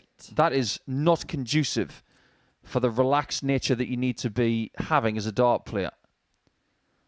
But I would actively encourage people not to do 43. what Bachelor does, which is bend into the knee. It's got to be somewhere in between the two. It's got to be a straight front leg, but not fully 131. hyperextended. It's got to be relaxed, so the weight of that front leg has got to go through the foot and not through the thigh. But sometimes 180. something Jack, different can lead to 158. something extraordinary. Oh, and Aldridge was looking for the touche shot. 134. Carl, you require 155. Well, Bachelor needed the 155, not going to get the 155. So 2 59. trolls Jack, for the you break require back and to 24. level up at 1 apiece. We know he likes it.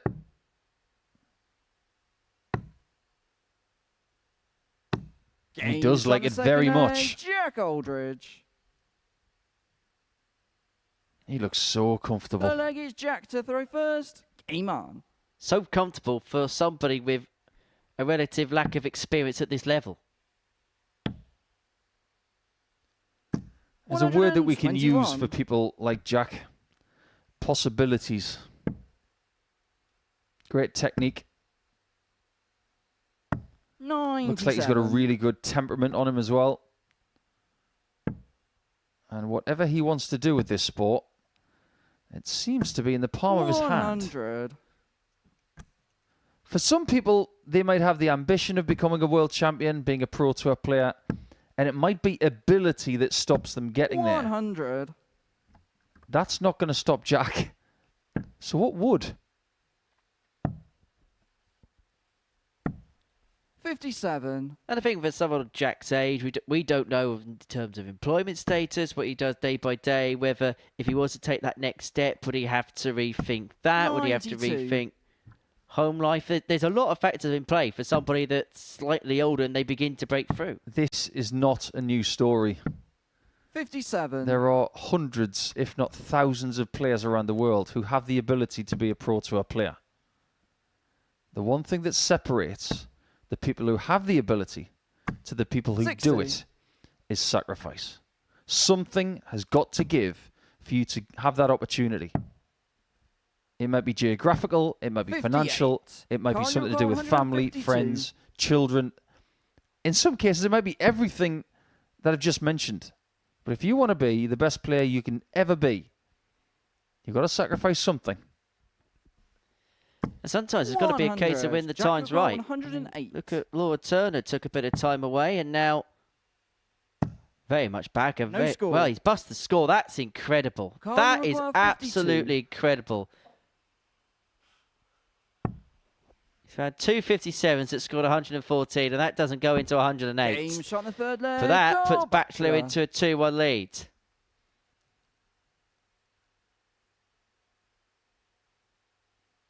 Yeah, that's one he's not going to forget in a few minutes. Fourth leg is Carl to You throw feel first. embarrassed when that Game happens. on. But it is the jeopardy of that particular shot. I wonder if he leaves 108 again. Will he go 19s again? 140. Now, if he does get the 57 on the first shot, does he change his mind after that? Does he go 11 tops? 140. What's they say about once bitten, twice shy? They say once bitten, twice shy. 50. Bit like that Christmas song.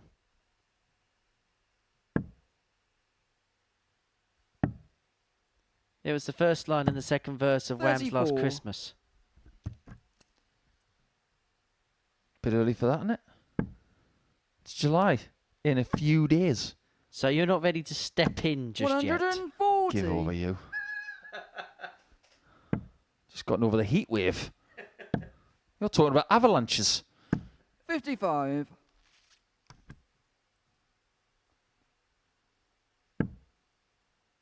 Bachelor's in control here. He could be the person to get to 4 points before 91. anybody else in this group. And he's the only debutant in this group. 140. There are Carl 3 McGuire, debutants this 80. week. Lee Evans, not that one. Kaya Basil will be here on Thursday in Group C. We know where Bachelor's going. He's going high. Is there Game anything shot this guy there, can't hit? Carl Bachelor. Big finishes, awkward finishes. Fifth leg is Jack He's to throw beating first. Game on. a weekly winner in Jemai van den Herik, and now he's taken out the very dangerous Jack Aldridge by the looks of it. 41. Is it easy for me to say that that bust shot on 108 has derailed him? 100%.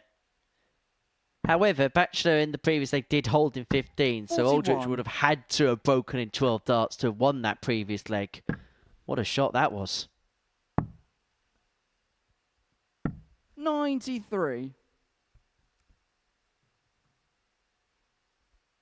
I wonder how many times Carl has to say his name for something. 140. And he has to say Bachelor with a T.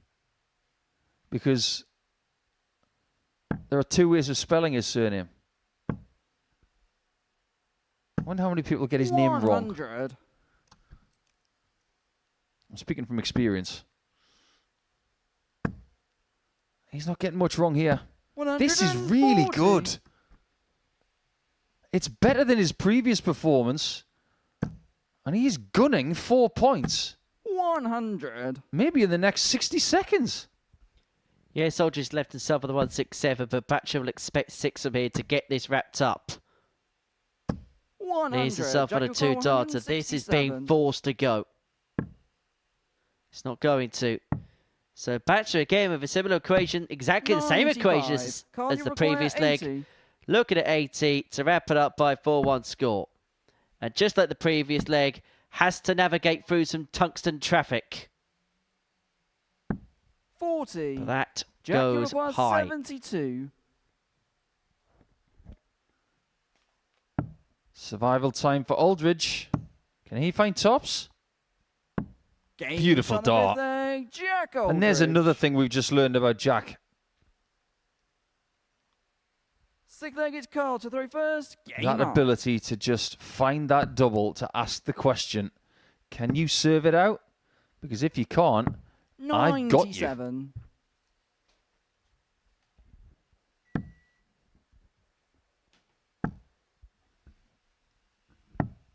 $82. What is it about this neck of the woods now? You're going from the Wiltshire area, the Hampshire area of England, going into the West Midlands. 100. Obviously where Jack is from. This is fast becoming a very, very big place to play darts. We've seen Jack Tweddle last week play some wonderful 140. darts, and he's from Swindon. But is this where we've got to give systems like the ADC credit, where players got opportunities in areas that maybe they didn't before? So players that were maybe a little bit cut off, a little bit more detached in the past. Now you've got systems where you can literally play on your doorstep. It's given players a vehicle to be able to play 134, competitive stuff at a decent level. It's definitely helped Michael Huntley, the winner of week 1. Now, he was on another big finish to win right there. He's going to be in a position to win the match 96. Jack, you got on a 2-darter, but only if Aldridge can't find this. Which he won't. And so it's another combination finish for Carl Batchelor. 89. Carl, you got 68. Put the cap on what has been a really good performance. It's going to get a dart at double top. 28. So that's another opportunity to win this game that's come to pass.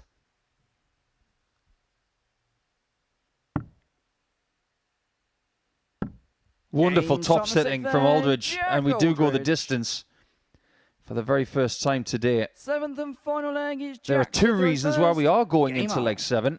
One, because Batchelor couldn't finish it, and Aldridge could finish the legs to take us the distance. 100. 1 miss at a double, 1 hit at a double. This is a really fair contest. It's one of those games that's been 78. defined by fine margins. And those fine margins being those little wires at the top of the board. 121. Width for 1, which has been missed a couple of times by Batchelor. Aldridge being able to take full advantage of the opportunities he's been afforded as a result of the misses from his opponent. 100. I don't know about you, Henry, but when you were talking about wires there, it's actually given me 56. a bit of an inclination about Carl Batchelor. He's got Tom Bissell vibes. And we know how good he's good at catching things 60. after hitting wires. He's got the catch of the year on the PDC Pro Tour. 180. Oh, my. But Aldridge is obviously very hard to get rid of.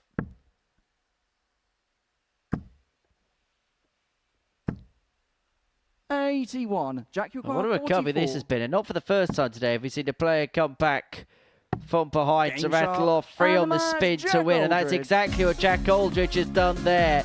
To come back from 3-1 behind to get the better of Carl Batchelor by 4 legs to 3. Batchelor had darts and a couple of legs across the line, was unable to take them. Aldridge kept himself in check and has pipped him at the line. Aldridge 4, Batchelor 3.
Welcome back to the Modus Super Series, where we've completed 2 rounds worth of play. We kicked off with Mike Warburton getting the better of Robert Thornton by 4 legs to 1. Game of the day was game 2 of the session, where Jack Aldridge, with an average 104.5, got the better of Nathan Potter by 4 legs to 2. Potter himself averaging in excess of a ton in that contest, but Aldridge off to the perfect start, as was Carl Batchelor with this 158 to depose of Jemai van den Herik by 4 legs to 1. Really impressive opening for Mr. Porky in Portsmouth.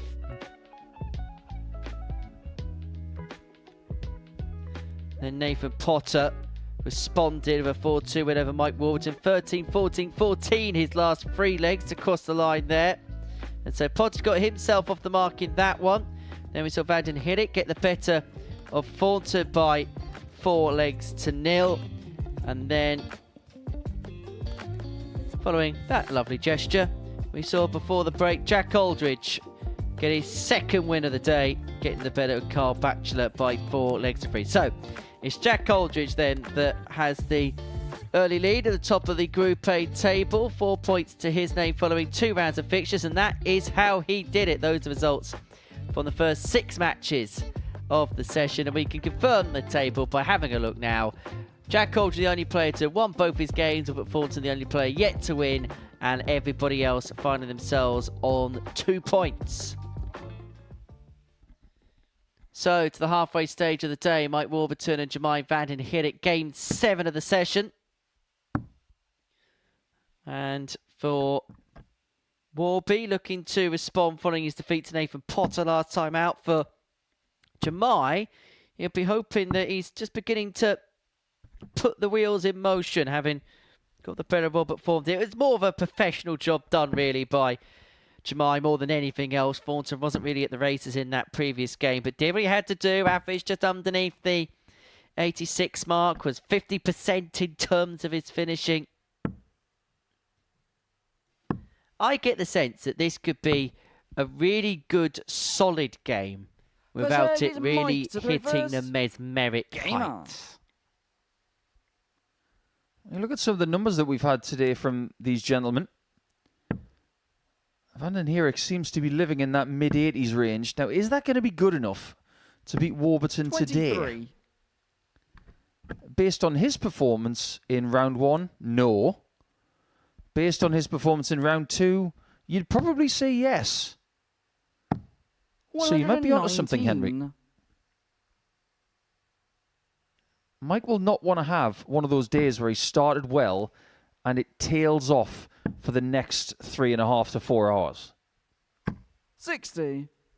But unfortunately, that's the kind of visit that was plaguing him against Nathan Potter. Too many treble-less visits. 60. I wonder where Jemai van den Herik was when Mike Warburton won his weekly title here. He said it was over 3 years ago. 60. At 20 years of age, probably partying somewhere.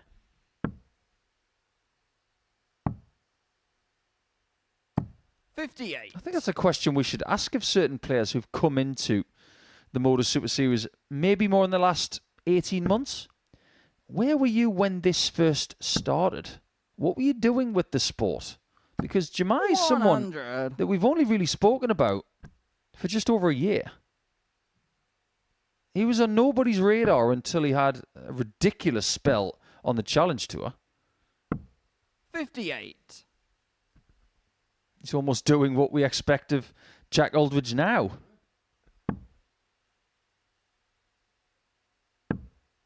But darts is a funny sport sometimes. You could be 60. Dreaming of playing here, dreaming of playing against certain players, and then within 18 months you could be here doing it. That's the beauty of it. 85. It is a darting dream factory, the Live Lounge in Portsmouth. Yeah, but for some people it's more of a nightmare. Some people come here and they just can't figure it out. 100. Look at Steve Lennon. 121.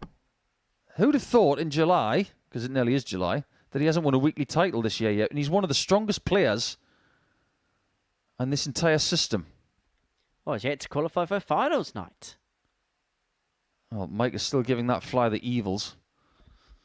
If it's got any sense, it'll find a gap somewhere and leave. Bullseye.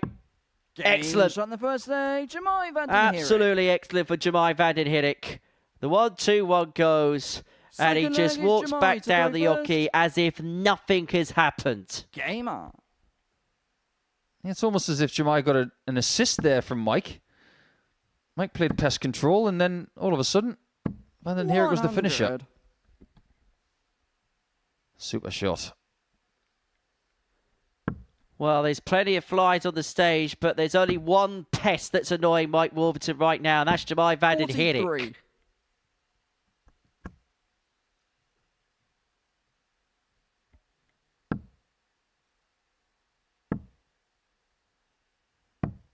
There's nothing wrong with being a pest in darts.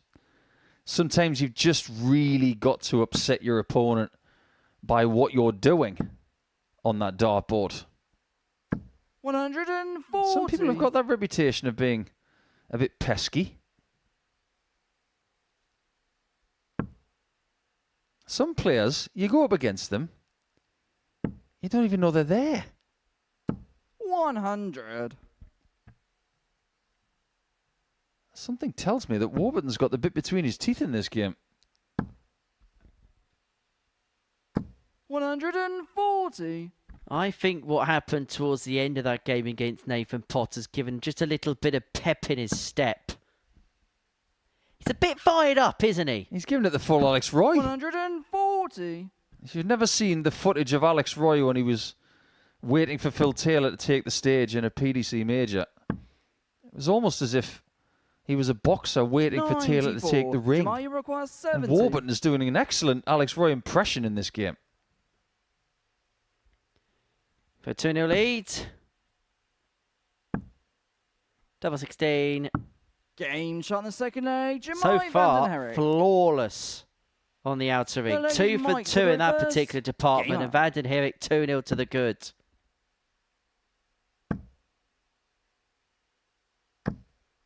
$60. Yeah, the upstarts are really going for the experienced campaigners this morning, aren't they?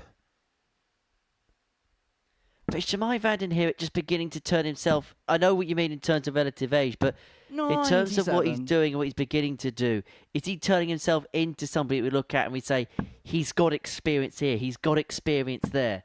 He's not that greener than grass character that we 100. saw play here on debut this time last year. Yeah, that's a fair statement.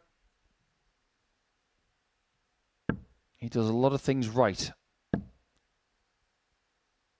140. Now, I believe he had a poor game in the first round. He didn't play well at all. But since then, he's been very different. 140. He's looked a little bit sharper from game 1 to game 2. And from game 2 to game 3, he's even sharper. 140. And when we talk about sharpness, it's proximity to target. So even if the misses are being seen, they're not that far away. 140. Jemai require 124. Warburton has lifted his level, and he might still be 3-0 down. He's only taking out the 1-2-1. Is the 1-2-4 going to follow suit? The bullseye. 99. Mike, you require They've 61. added another one to what has felt like an exhibitionist catalogue of finishing in this game from Jemai Van den Hirik. Double top. 41. That's the first opportunity that required Warby's had at the 25. outer ring in this game. If he's not careful, it might be the only dart he gets. That's not the first time we've seen that miss today. 21. Mike, you What require is it 20. about that single 9 being missed over the last few days? 10. More darts Jemai, a double you and require more to 4. think about for Warby. 4 opportunities missed to half the gap. And Van den Game shot Hirik the is going third to leg. punish into the Jemai hill. Van den Double Hirik. break found, 3-0. And now with the darts to wrap it up 2-zip. And it would actually mean that Jemai van der Heert would have won back-to-back games 4-0. Not just 2 big wins in terms of the points, but 2 big wins in terms of scoreline and the legs difference. 100. Well, that could have been fitted twice inside a polo mint. Oh, my word. How on earth did he do that with dart 3? 60. That's one of the best 180s I've seen in weeks. And that's taking into consideration last week's game between Robbie Martin 60. and Boris Krujma. How has he got that in there? Seriously? Needle and haystack spring to mind. 100.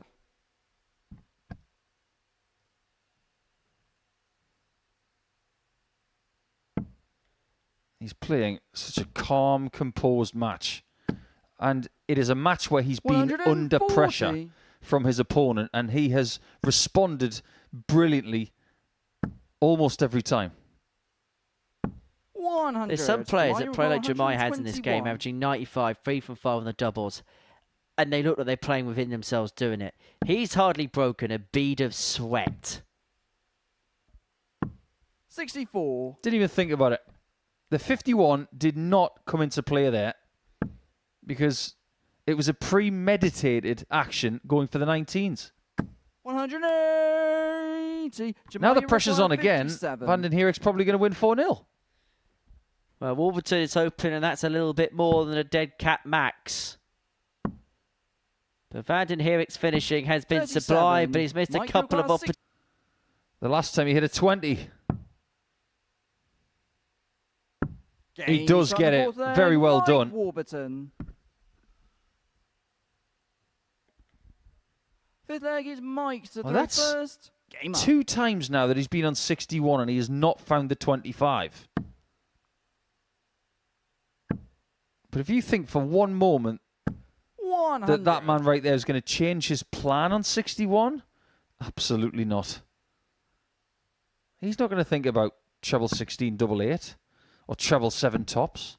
He's just going to keep going for the 25. 85. It's a perilous shot. It does come with risk. And he's seen the risk 2 different ways. 100.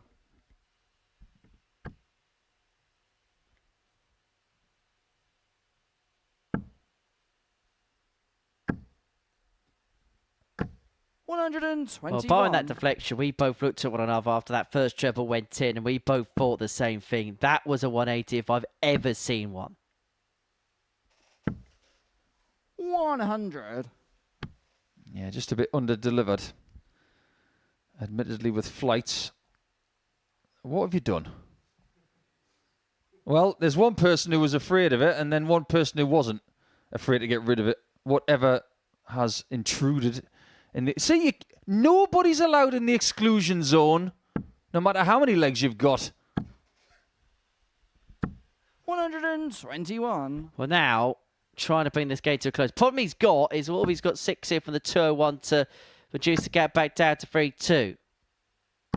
60.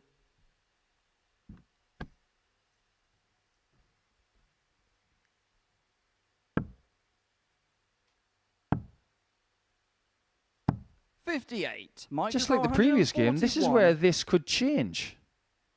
Aldridge was facing match darts. He figured it out. There it is again. 85. He had 61 left and he went for the 25. 116. It's always going to be his play. Well, it started with a ton plus finish. Is it going to end with a ton plus finish with Jemai van den Heerik? Treble 19 would have left double top. And so Warburton to pull another one back. Mike require 56. It would mean Van den Heerik would throw for the match again, but he'd be throwing for it under even more severe pressure than last time. Or he can just get it wrapped up here because Warburton has missed 2, clipped to the wire at tops. So this, to get it done, it'll be more relief now than anything else for Jemai van den Heerik if he can get the job done on double 6. 12. Mike, you require 40. In the background, Warburton thought this was done. Game Well, shot that for leg's leg, toast. Mike Warburton. If they Single leg keep is missing, Jamai to you throw keep first. hitting. Game on. And then all of a sudden, the finish line becomes more visible. And then we have some drama. 60.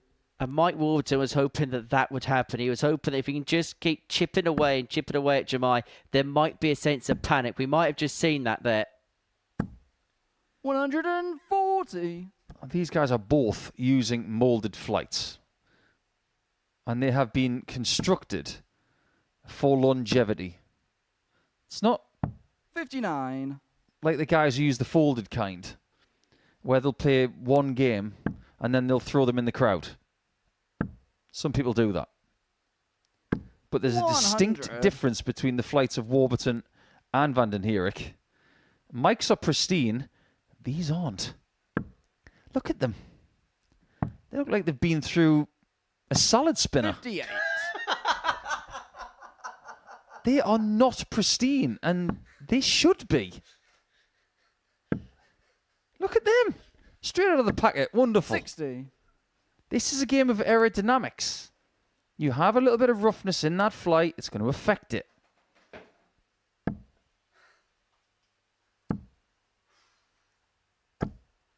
$140.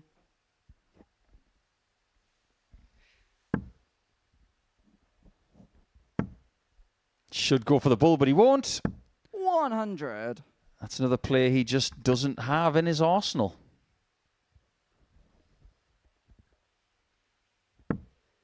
Jamai's just thinking, leave myself on a 2-darter here. He's going to do that. He's going to leave himself on a single to 140. double. Michael Carr, 101. And all of a sudden, the pendulum swings again. All of a sudden, this has to go. It could do. If he can find double 12. Yes, he Game can. shot Of course he leg, can. Mike It's his Warburton. third ton top of the day. And we're going to go all the way. Seventh and Warburton final a leg is trail Mike by to throw 3 legs first. to 0. Game on. But a hat-trick from the Welshman means we head the distance. 100. He hits that double 12. And you have to ask yourself, why did he hit that double 12? Experience in pressure situations, will to win, 140. but he did not lean forward or walk on his third dart.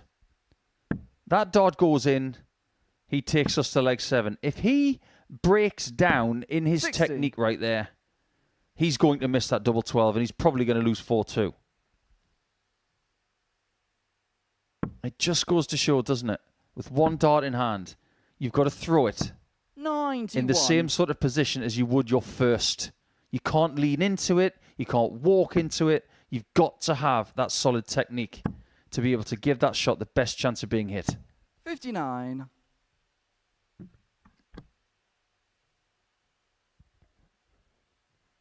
A beautiful shot of a beautiful shot. Some excellent cammage that. 180. That is what we call a cricket stump 180. Off stump, leg stump, middle stump, wallop. 100. And that means Jamal, you it require is 6 90. starts from 90 to get a 4-3 victory.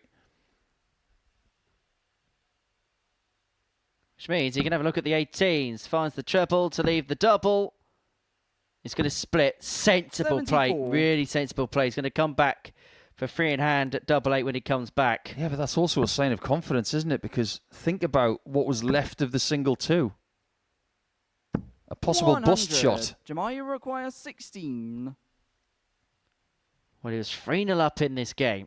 Was cruising before Warby charged back at it. Game But Van shot. den And the Herik match, Jamal is Van going to den Herik. render that comeback irrelevant by piling in a 13 darter to cross the line, a 4-3 winner. Well, that was hard work. Puff of the cheeks there for Jamai Van den Herik because he knows he did that the hard way after it looked as if it was plain sailing at first. But he beats Warby and he beats him in 7.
Welcome back to the Modus Super Series. So before the break, we saw Jemai van den Heerden get the better of Mike Warburton by 4 legs to 3.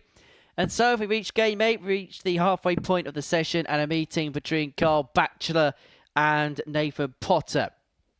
For both players, 1 win, 1 defeat so far to their day. For Batchelor, he got the better of Jemai van den Heerden in his opener 4-1 before losing out 4-3 to Jack Aldridge in his second. As for Nathan Potter, well, in terms of performances over the 2 games, Nathan to the he's insurpassable. Averaged a ton in his opening game and just under 95 in his second. Lost 4-2 to Jack Aldridge in game 1 before beating Mike Warburton 4-2. 85. And his last 3 legs were won in 13, 14, 14. And we know that he's got these bursts in him. And I mentioned a point 95. earlier on that I feel like the fact that he's been playing a fair bit on the Pro Tour this year, he's been able to find that level more regularly because at that level, he's being forced to. 140. You're always going to be forced to find that new level if you're playing at the top level. And he's probably getting some intel as well from Charlie Manby, one of his best friends. 140.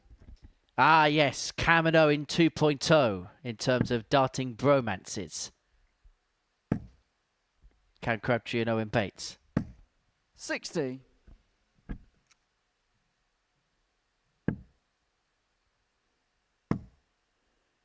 We're going to have to reinvigorate our social media 99. feed. We're going to have to do tour mates again. Ask people like Nathan Potter, who's your best friend on tour? 100. Carl, you require 167. Well, we know it's Charlie Manby. Maybe we'll be asking these questions about Batchelor in the future. He's getting a really good look at big finishes today. He's not taking them all out, but he's getting to the double a lot. Speaking of which, 76. Carl, He's you require looking 36. likely, isn't he, Carl Batchelor, which is going to be problems for everybody Game else shot because the if they're first just a Carl smidge off it, Batchelor. he's going to take advantage. But that leg was won more by his brilliance than it was Nathan Potter Second being leg off is the Carl pace. to throw first. 13 Game dart on. break to lead 1-0. do you know who else is from Stoke-on-Trent that is 97. very prominent in, well, a few things actually? Eddie Hall.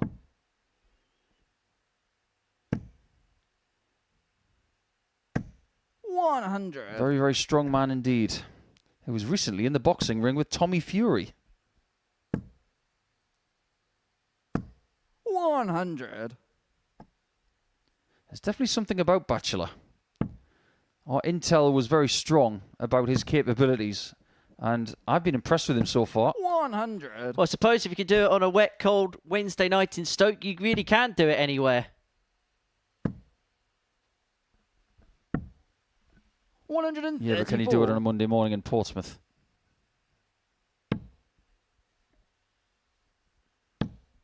We know that Nathan Potter can.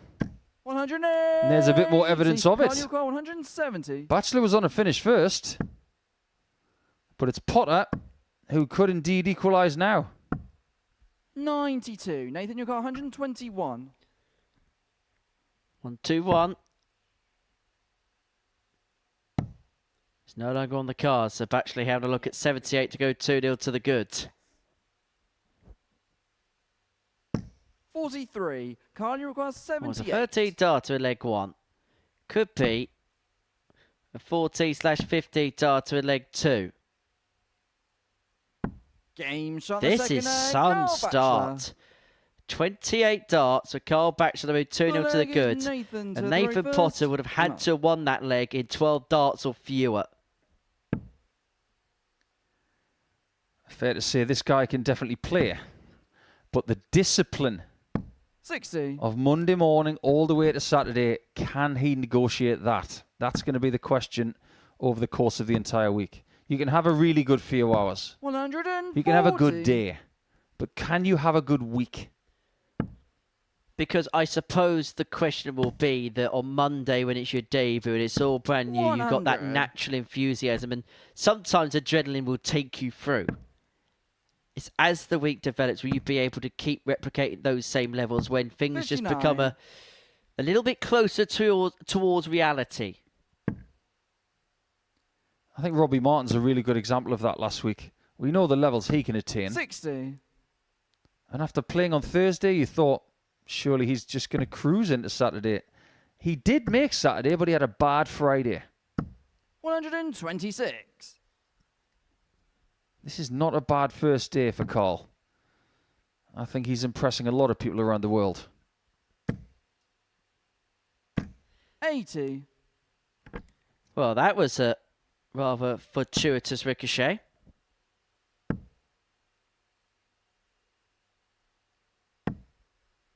$60. Is it fair to say for Carl Batchelor, because of the bend of the knees, if he's going to miss, the miss is probably going to be low by and large? 60. That's a really interesting question. 116. You might be right. Let's find out on tops. 96. Nathan, you're going 141. That's probably just a coincidence, but when he does bend his knee, he does lose height. Unable to find the treble 19 off the 89. 141, so Carl, Batchelor here for 3-0 lead, although it's not as safe a scoreline as perhaps one would suggest. Just tell Jemai van den Herik that. No score. He's missing some Nathan, key you require doubles. 52. He could have won his previous match, but he let Jack Aldridge in. And this time he's letting somebody else who's dangerous in. 36. He can't nestle it Carl, in you this require time. 20.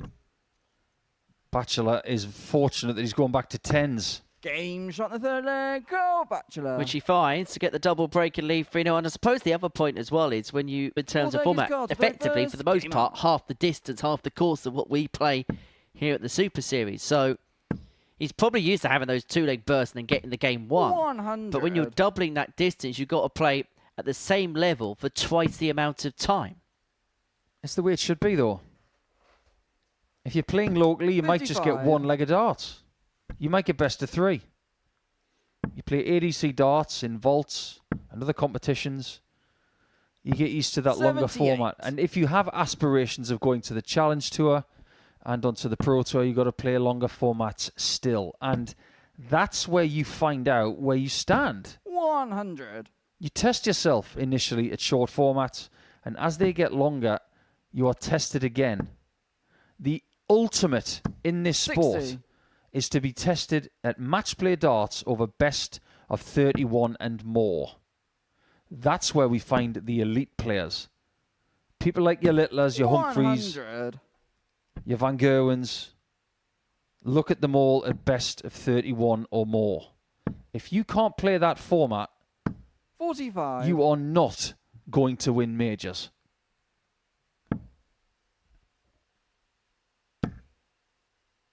Not the biggest ones anyway. 140. Not the Slam, not the match play, not the Worlds, albeit slightly different format at the Worlds. But it's the same amount of legs, if not more. 98. Nathan, you got Well, minimum 106. 21 legs required to win the World Championship final, but by and large, a lot more. This to get a first footnote on the board. The Game double shot 18 before pin, the there, 106 Nathan got, Potter. and Nathan Potter just clings on. Fifth leg is Nathan to the Bit like Jack Aldridge was. Second time we've seen the 106 today. Mike Wolverton pinned it against Robert Thornton in the opening match. 83. Yeah, Thornton's got Aldridge next, and you fear for Robert in that one. Rob's not having a good day, and Aldridge is having a very decent one. 140.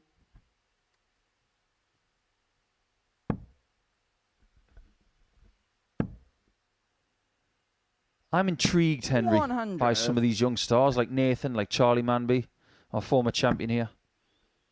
And a lot of others in that age group. 123. Because the vast majority of them don't have jobs. They are professional dart players. And I wonder what their 96. first reaction is to waking up in the morning. What is it that gets them out of bed? Probably in some of their cases, they don't even wake up in the morning. 46. But I know there's a few players who've got fallback options. As we know, Charlie Manby's a very good bricklayer. Owen Bates is a qualified tax accountant. 81. And that is important. And it's not a negative attitude to have something to fall back on. Look at Nico Springer. Decided to pause 85, darts for a little making your while goal, to finish his 141. studies. And so he knows whatever happens, he's always got that to fall back on. However, Nathan Potter trying to plot a way back into the match with what would have been his second 129. consecutive ton plus Cardio record checkout. 107. We are about to find out if he needed to hit that. Another match start for Bachelor. 87. This Nathan, has you got require 12. similarities to his previous game.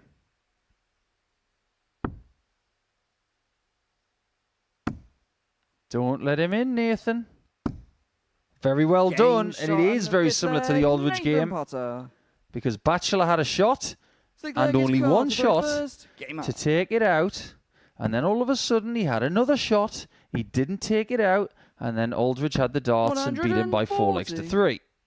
Well, I'll tell you what, let's go back to that point you made in the previous leg, because we are in a period where more people are looking at being a professional dart 100. player as a legitimate career option.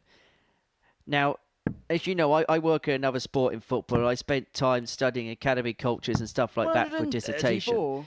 And as part of what the football clubs have to do is they'll offer training to people in other areas, other vocations. As a 60. sport, this whole trend of new young players is something very brand new. Maybe that quick that we struggle to keep pace of. But as time moves forward, has there got to be better mechanisms in 91. place that for a player, because it's not going to happen for everybody being a top-class pro, that there has to be something in place in terms of fallback option. And we've got a responsibility to make sure that if they drop off to a section, that they're not 100. completely Cardio left into the wind. 136. When you say we, who do you mean? Hold that thought. We'll come back to that. Because Bachelor is on the 96. cusp of ending this after all. And unlike the previous game against Aldridge, he's going to get more than one this time. 100. Cardio require 40. Well, that felt like a throw of frustration. He's got 3 towels in his bag. He's not going to throw it in.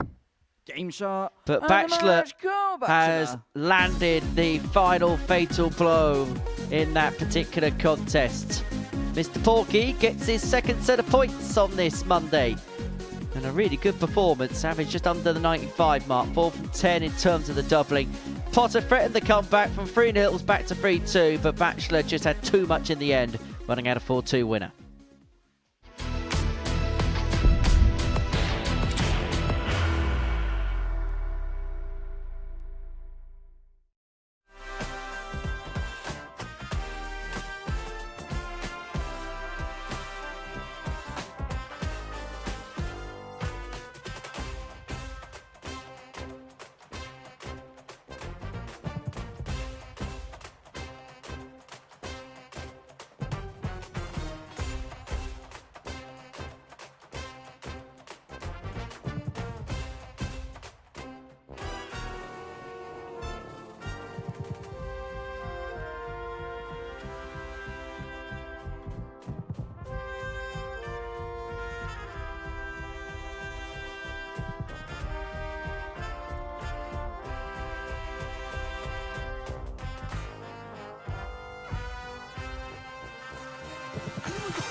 14 for double 8. And what an opener.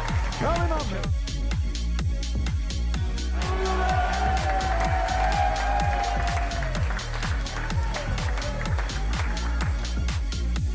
Two darts, the double 16. And Richie Howson is the ultimate legend of the Super Series. Now has 2 darts. Only needs 1.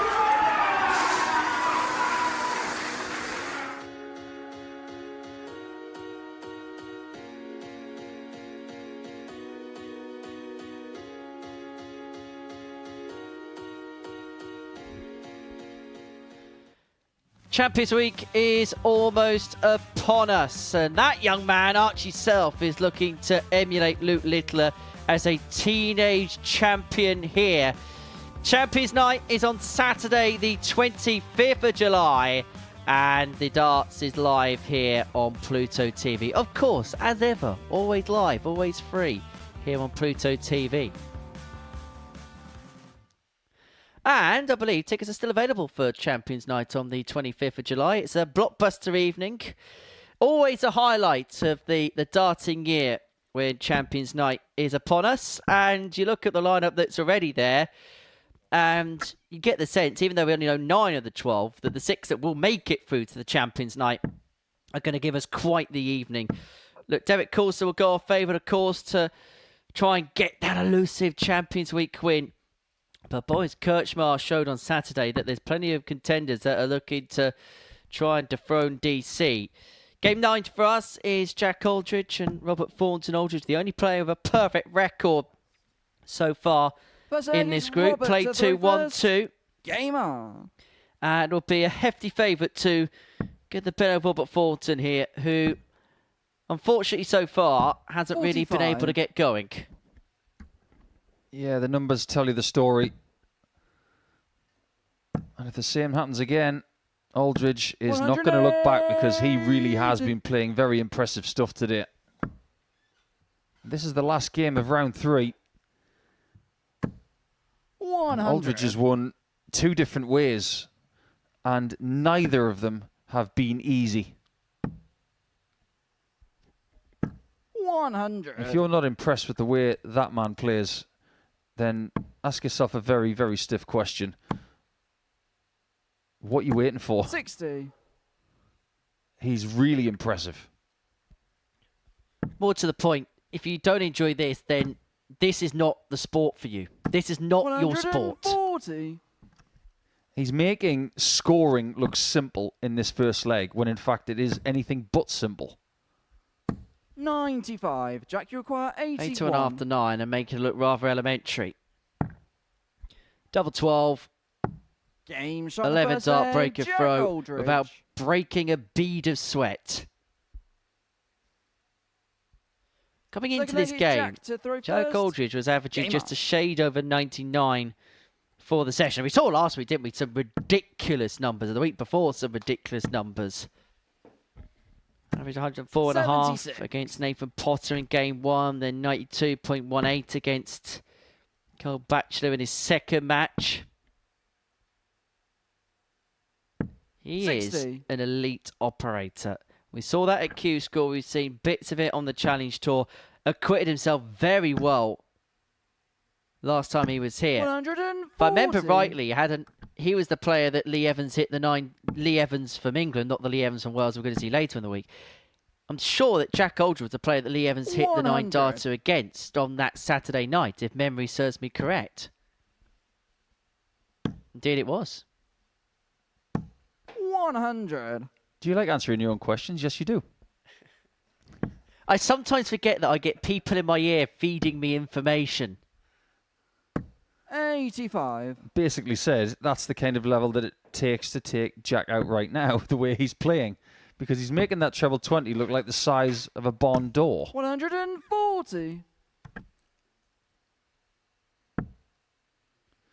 I think it's fair to say that Robert is getting Jack at exactly the wrong time. 111. Jack, you require 45. Well, at this present moment in time, nobody would be touching Jack Aldridge playing like this.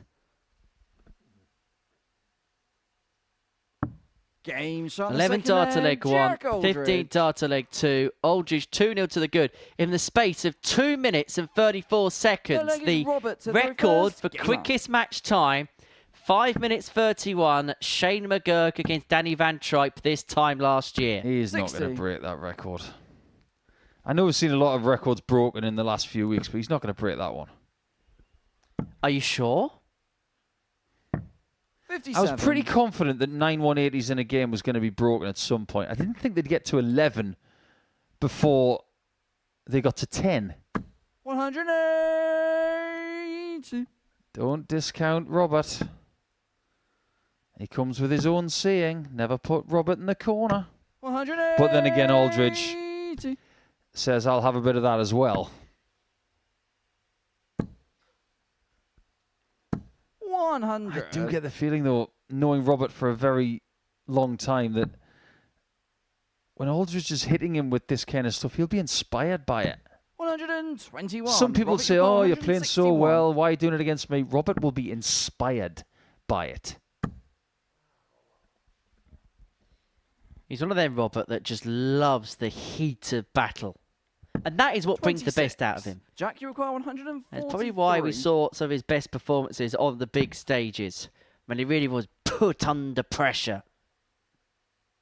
95. Robert, you require 135. He's turned a bad visit into a good one there. He's going to get a chance to make it 3-0.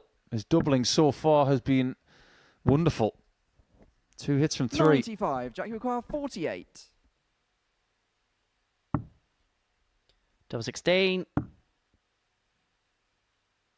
Game shot in the third Effortless. lane. Jack Aldridge. Double break accrued. 3-0 to the good. Average Well, there goes around the Jack to go first. 115 Game mark.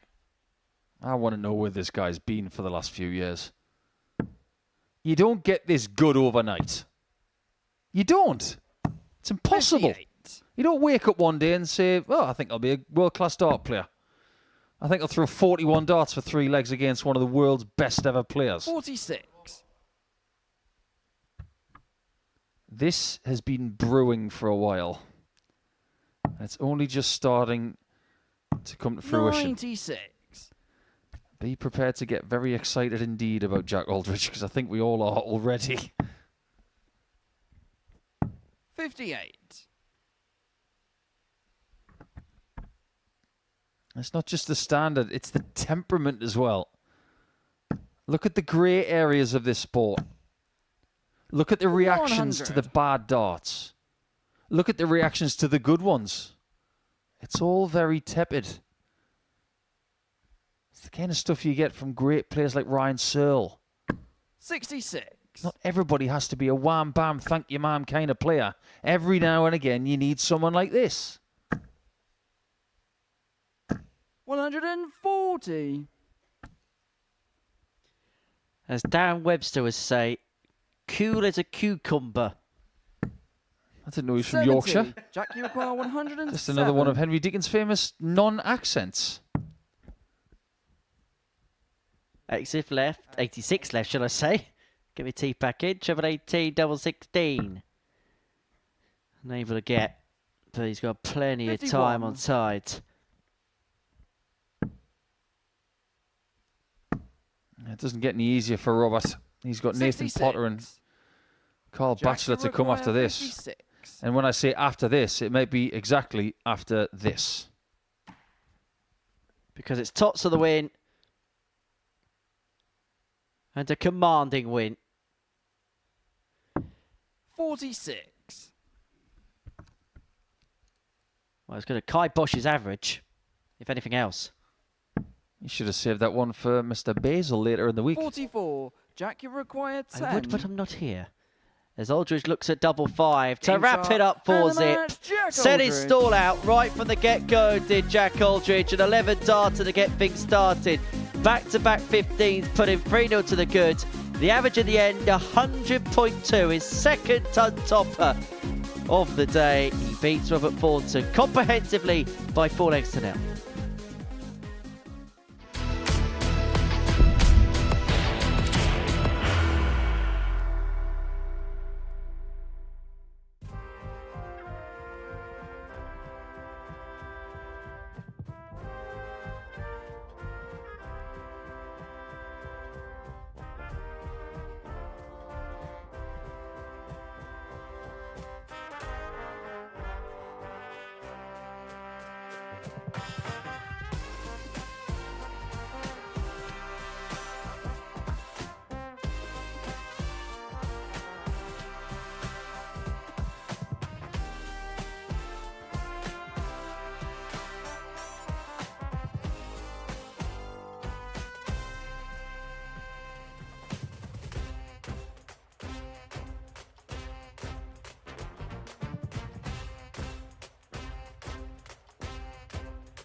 Well, this is what we've seen on this Monday morning in the previous round. Jemai van den Herik got the better of Mike Warburton by 4-3. Tried his best to lose it, van den Herik. Was 3-0 up. Was pegged back to 3-3, 1-4-3. And then Carl Batchelor dispatched of Nathan Potter by 4-2. And then, before the break, we saw that man there, Jack Aldridge, with an average of 100.2, get his third win on the board. 3 from 3 for him. He got the better of Robert Thornton 4-zip. So confirmation of what we have seen and what is to come. Van den Herik against Potter, Aldridge, Warburton and Batchelor against Thornton. And this is how the table shapes up as we head into the final third of our day. Aldridge, the only player with a perfect record to protect. 3 wins and 3 for him.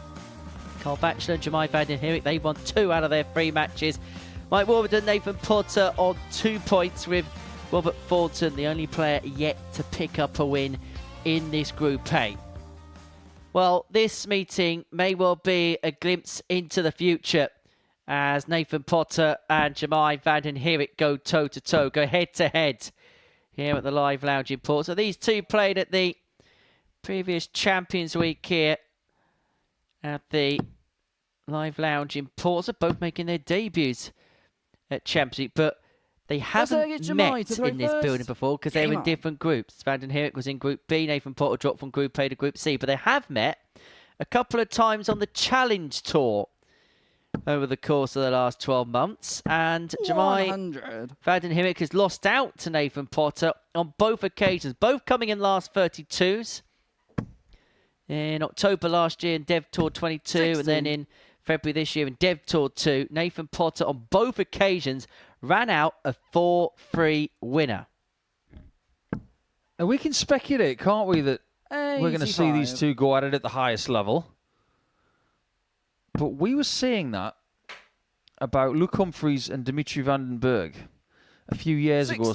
And our words exactly were, this is going to be the rivalry that defines the 2020s. At that point, Luke Littler was about 11. 97. Maybe 10. I think the most exciting aspect of the next generation, as you put it, Henry, is that we don't 140. know who it's going to be. We can speculate all we like. We can say it's going to be Van den Herik and Potter and Self and Henry Coates. It could well be. 59. But it might be someone that we've never even met. Never even heard of. That's an exciting prospect, isn't it? 100. And if you do drop into Group C this week, you might have to go up against... In fact, you would have to go up against Kaya Basil. Turning 16 in 3 days. 95. Nathan, what a birthday present it's going to be to play on the Live Lounge stage. Now, has qualified to play on the Live Lounge stage. Qualified for last year's ADC Global Championship, but because of his age was ineligible to take part in the competition. So good things come to those who wait. Long overdue. Double top. Game shot in the first leg. Clean as a whistle. I love how you said it's long overdue and he had to wait 6 months. Second leg is Nathan to the although in sport, that's a long time these days, isn't it? Some people wait so long to get that opportunity.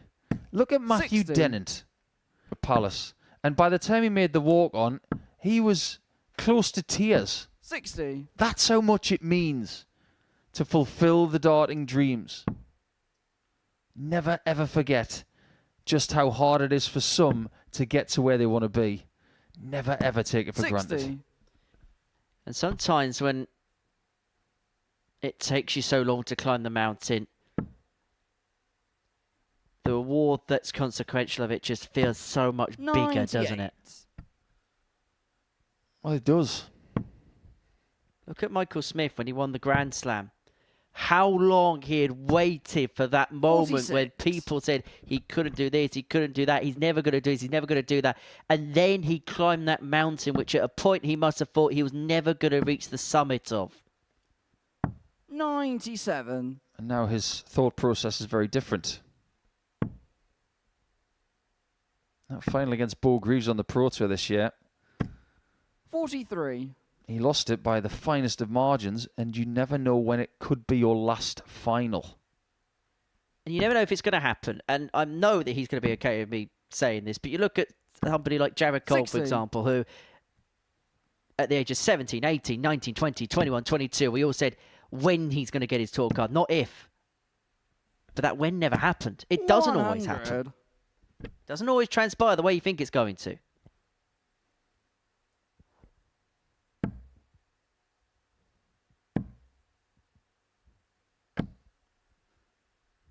It's not 95. the score he wanted, but it's still not bad.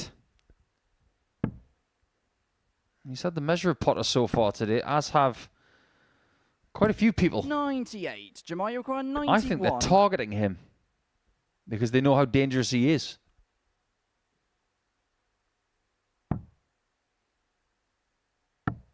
Decides against double-double, which I would have to 51. agree Nathan, with. you require 94.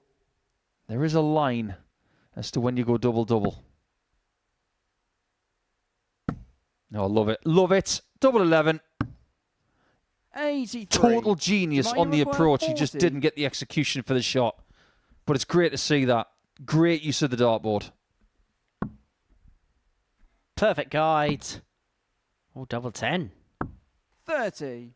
Well, Nathan, this you will feel require like a little bit of a 11. gift here for Nathan Potter. Would not have expected this opportunity, Game shot in the but second takes leg. full advantage of it Nathan to square the Potter. game up at one apiece. Third leg is Jemai to throw first. Game I was up. paying attention to some social media activity this morning, and our good friend Tommy Lishman, who's in some pretty good form this year, 140. was talking about how he was the inventor of 120 out on double 12. Treble 20, treble 12, double 12. When in fact, he 60. may have a point. But that effort on 94, that's very Dirk. That's very Dimitri. 57. And if you pay attention to how your darts behave and how they land and sit, that made a lot of sense. 140. So I don't think Nathan's going to go on his social media feeds and say, I invented that shot, because he didn't. But what he has done is he's recognized the strength of it. 44. What do they say about imitation being the greatest form of flattery? It is. Give it 12 months, that's going to be 100. a very common shot. That's how it works these days. That's why people do the fishing rod thing after 170 checkouts. Sheep and herds. 65. People should look back at some of the celebrations that Eric had when he was winning legs. Try doing some of those. 140. He was the first person to start giving it a bit of glamour before anybody gets carried away with the modern generation. Eric Bristow was the first. 90. Nathan, you require 61. Double top. Game shot in the third Flicks leg. it off the Nathan flight Potter. today. Breaker throw. Potter leads 2-1 from one leg behind. Oh, slow motion, please. How did he do that? Fourth leg is Nathan. to How throw did you first. do that? Game out. Very, very gifted dart player. He can understack doing it that way, but that is the risk. 40. If he gets the deflection, on the floor it goes.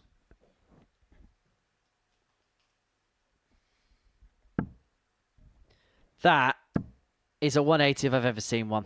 180. You just know from dart one, if it hits like that, you know two are going to join. 57. He's so predictable, but predictably good. Look at that. How has that point gone underneath the other one?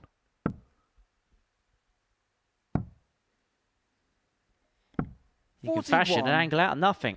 That's laughable. It's really good. It's laughable, though. That's hours on the dartboard 140. as a kid, and then noticing patterns that he can replicate. That's what it is. 58. Practice is not just throwing darts at a board and looking at averages. It's understanding collisions, 55. angles. And if you think maths at school with things like trigonometry is boring, put a bit of darts in there and figure it out. Nathan Potter's a lot smarter than people will give him 94. credit for, because that is a genius shot.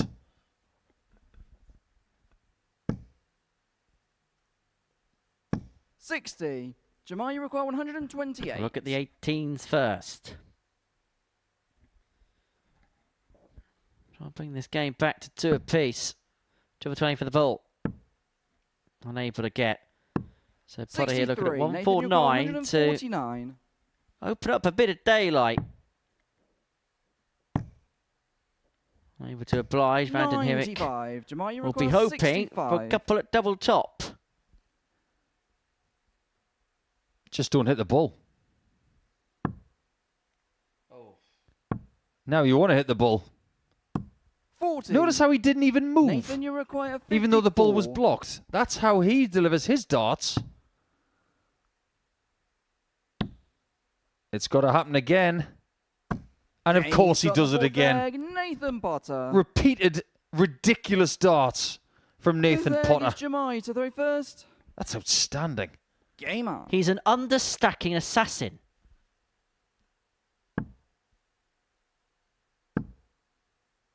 The way he's been throwing 60. darts today, if you give him a paintbrush, he'd probably come up with a Gustav Klimt.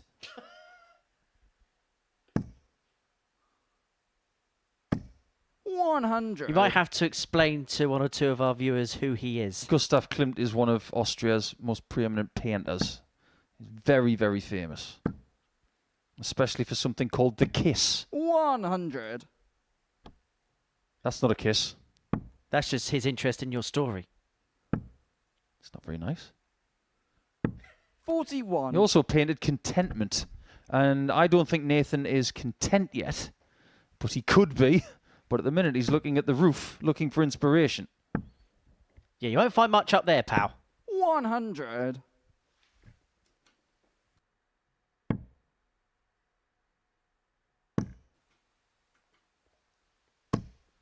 $135. Or maybe he's looking up because his opponent is taller. But somebody's on a pedestal right now, and 59. maybe Nathan Potter should be looking down on his opponent. This is a very good opportunity of getting a 4-1 victory, which would rectify a lot of what's gone wrong today. 55. That's so clever. You can see what he's trying to do from 225. If he gets 95, he leaves 130. And you could have been carried away trying to get the 95, but he leaves the 170 to win the match. It's playing darts a different way, and it's really interesting. 50. Jamal, you require 82. So this to at least extend the stay of execution in this contest. Double top. 42. To save himself, Nathan, but just you require higher the mark. So 120. Potter here looking at 120. If there's one player that will not mind this finish, it is this man. He's going to find the treble, or he's going to go bull. 62. Jamal, you require 40. It's interesting that he tried to go bull instead of understacking dart 2. It's got to go. Game That shot is the very fifth good. leg, Jamal Vanden Hierich. Just in the nick of time. Stick leg is Nathan to throw first. And Nathan's Game only got 2 points. Jamai's got 4. So you would say that the more pressure would be on the man in red. He's not going to be wearing red 100. tomorrow. He'll wear blue or white. He's got a few different colours, hasn't he? May I make a safe assumption that the white shirt might be saved for Wednesday? Care to tell us why? 42. Soccerish premonitions?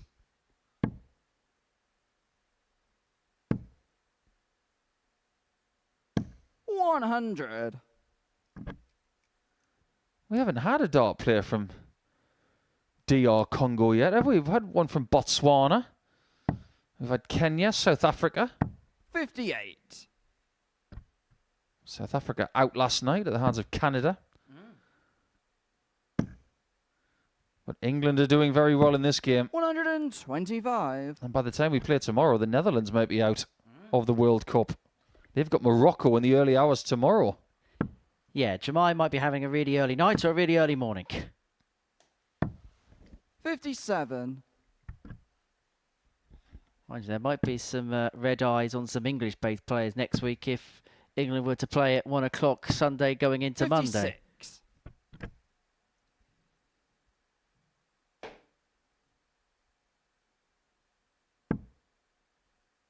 Potter's on 120 again. 100. The difference here is 120. Van den Herik is not on a finish. So it wasn't going to be Bull, was it? 84. That's worked out pretty well in the end. So double 18 to wrap it up for 2. That three-leg burst in the middle of the match has seemingly been the 90. key difference Nathan, you require maker. 36. From 1-0 behind, he raced into a 3-1 lead and now looking to finish the job off once and for all. 2 9s. And it is Game job shot. done for And the Potter. He man's gets his Nathan second win Potter. of the day. Getting the better of Jemai Van den Herik by a 4-2 margin. It was that 3-leg burst from 1-0 behind, which was really what broke the back of Van den Herik in that contest. Potter, the 4-2 winner. Next up, we're going to see Jack Aldridge and Mike Warburton go head-to-head.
Welcome back to the Modus Super Series. Before the break, Nathan Potter got the better of Jemai van den Hidek by 4 legs to 2. So to game 11 then, and a meeting between Jack Aldridge and Mike Warburton. Aldridge, the only player protecting a 100% record in this group. He's had 2 top plus average in his 3 games, and the other match he averaged 92 and change.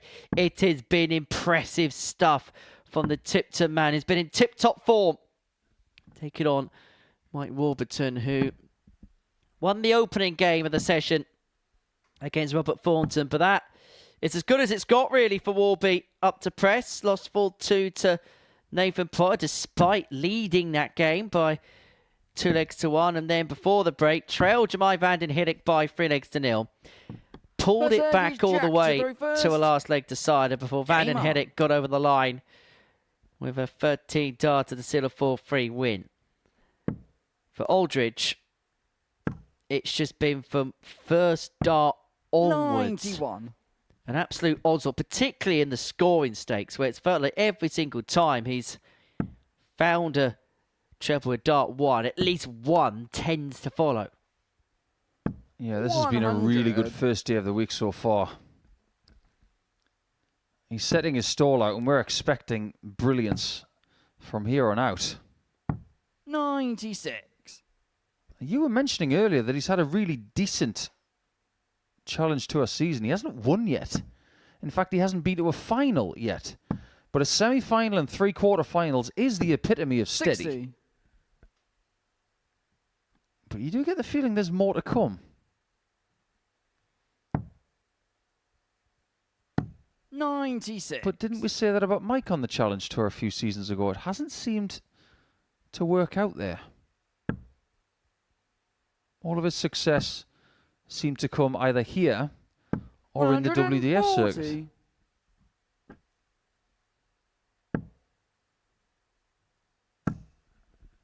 Here we go again. 135.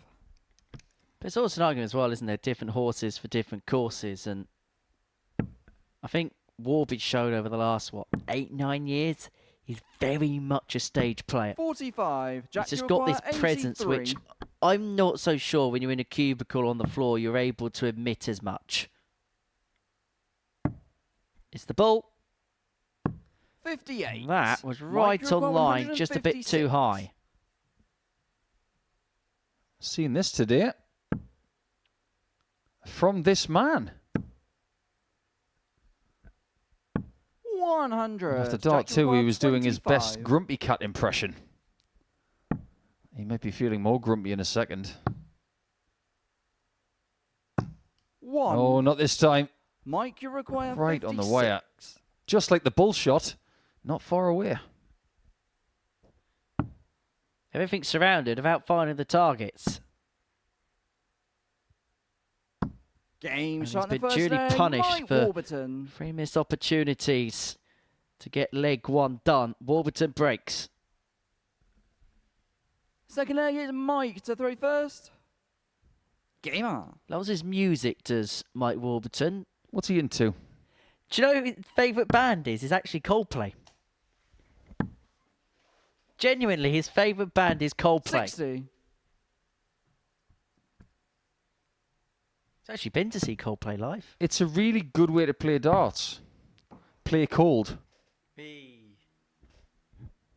Well, I'm sure that he will be 96. hoping to sing a couple of hymns for the weekend, because he wants to be here on Saturday. And if he wins, then he will find himself in darting paradise for Mike Warburton. 45.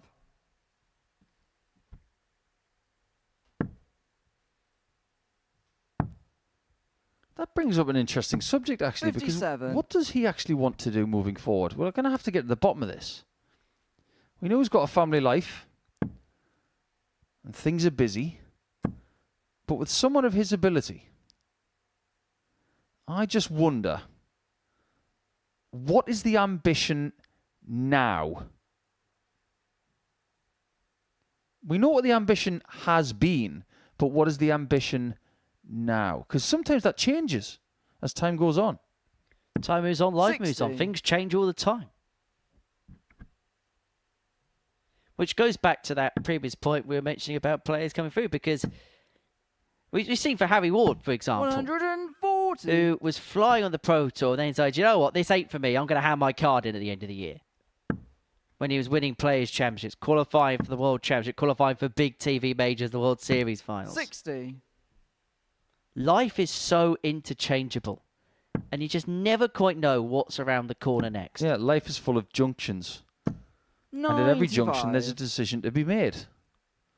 And maybe Warburton in 2026 is at another junction with his darts, as if to say, what do I do with it? 60. Jack, you recall 100. He's got an opportunity this week. And if he wins this week, his decision might be different. I was looking for treble 18 there to leave himself tops. 40. But you are correct, Nico. Life is a highway.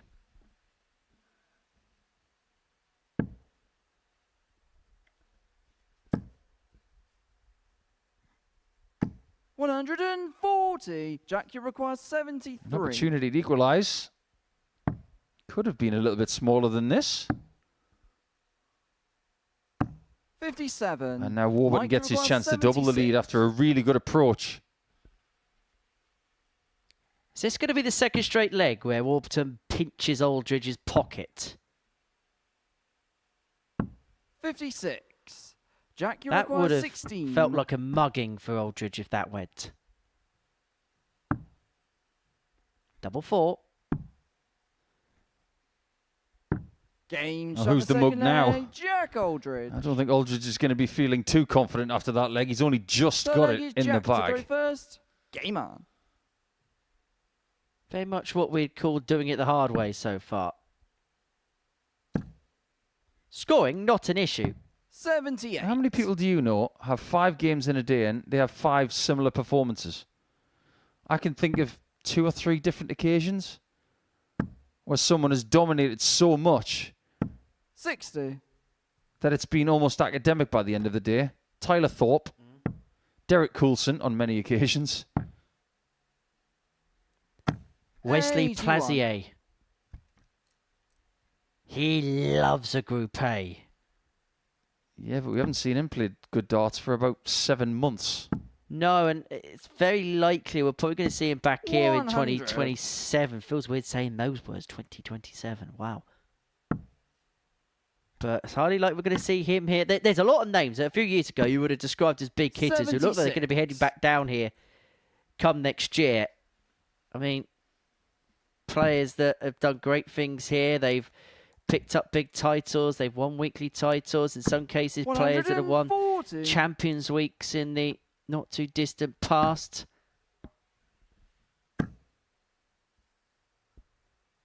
He's going to stay there.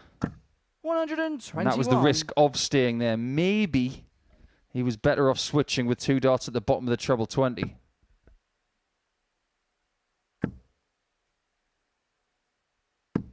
Oh, look at that. Jack Precise from Warburton. 145.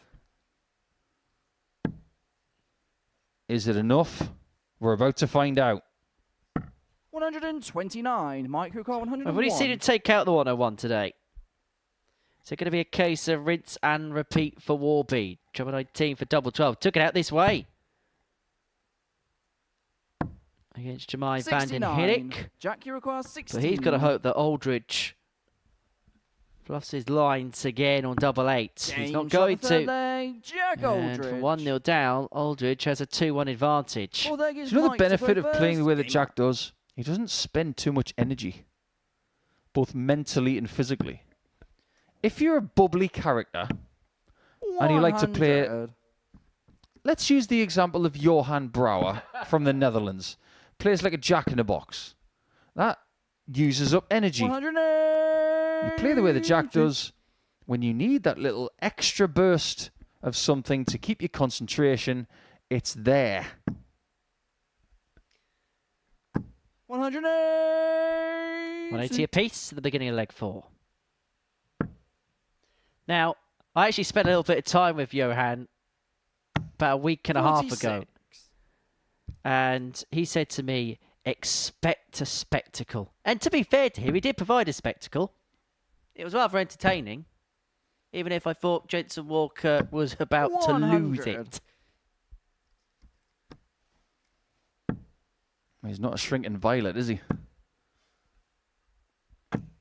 55. Microcar 121. 1-2-1 here to level up at 2 apiece.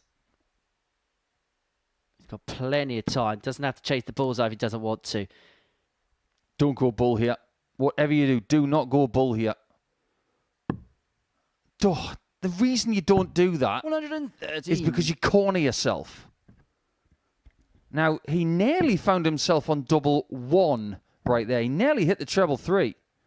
There's so 90. much jeopardy doing it that way. Require 8. 45, 21. Go on 11 and lay up.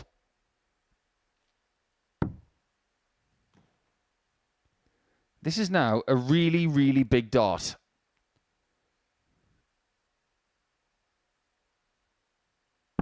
No score. Jack, you require 130. That's what I'm talking about when I say cornered. Just the one treble needed. And that's perfect for a second. Bullseye for the little fish. Game shot. There's the little fishy Jack in the Aldridge. dotty dishy. And Aldridge has punished Warby to the hilt. I think a lot of people are punishing Warby today. Game He's finding out where the next generation are going. He's played against Potter. He lost 4-2. Potter was playing some good stuff there. He's played against Van den 82. Herik. Van den Herik had his best game of the day against Warburton.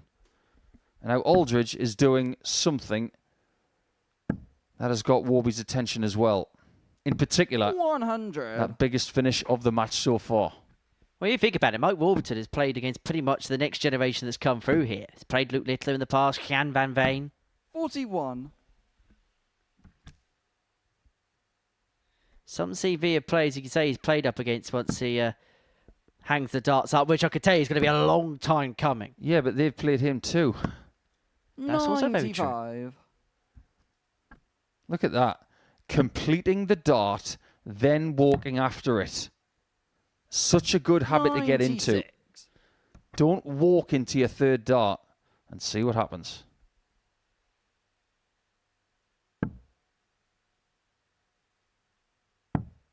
Good switch. Beautiful darts. 36. You can see that maybe he should have started on the 19s, but when you get the 60, the automatic switch is the 19s on dart 2. He got that right. 95. Microcar 170. 6 from here. Doesn't have to chase the bull if he doesn't want to.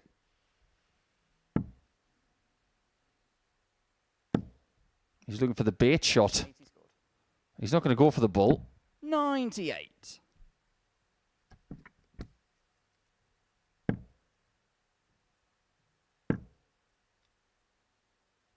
82. This is now a big Microcar 72. opportunity for Warburton, because if he can break the throw and hold, he can take us the distance. 2 12s. Game shot Back to in the 3-2 fifth leg, and back Mike on throw. Warburton. 14 darter for Mike Warburton. Sixth leg, it's Mike to throw first. Game on. You and I have been here for quite some time, Henry. And the amount of times I've mentioned this very thing, it's easily 10 to 15 times. 140. When Warburton is here, he tends to copy and paste his numbers week to week. He's an 87.5 to 88 average 58. player, day in, day out. And then he's going to have about 35% in his doubles. Now, at the minute, he's averaging 90. 60. But by the time we come here tomorrow, we will show you his average for the first 5 games, and I will be very surprised if it's not 57. around the 87 mark. He's a darting litmus test, isn't he? He's a Super Series litmus test. His level is pretty much what you would say is absolutely bang par for the course as to what you'd expect 100. from the average Super Series player. He doesn't delve above or below the means to an end here. Yeah, Matthew Edgar, winner of the Iceland Open and the Zlatibor Open at one point. 97. He always used to call himself the standard bearer of the Pro Tour. He's the standard that you have to be, or better, to be a pro player and to keep your card. Well, if you want to be 60. a successful player here at the Modus Super Series, you've got to be at the standard of Mike Warburton or slightly better. I think we should rename him as the 57. Warby Mike, you Barometer. require 141. The Warby Barometer Performance. Be my guest.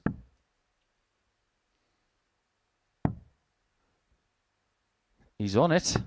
117. He's missed double 12 this time, but he's doing very good stuff all of a sudden.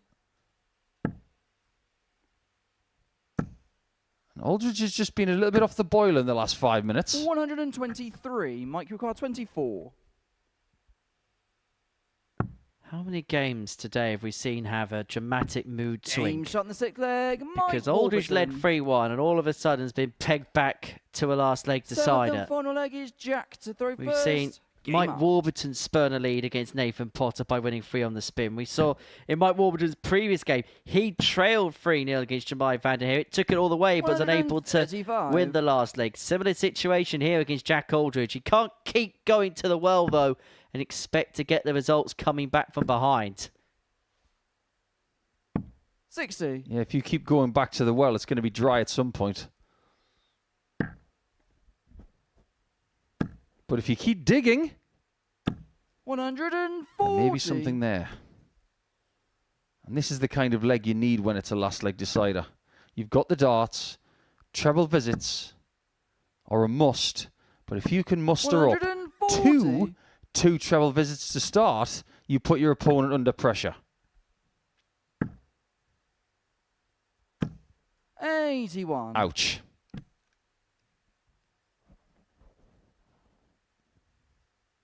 He was thinking about leaving a 2-darter there. Turns out he didn't need to. 41. Jack, you require 145. He'll be on a 2-darter this time.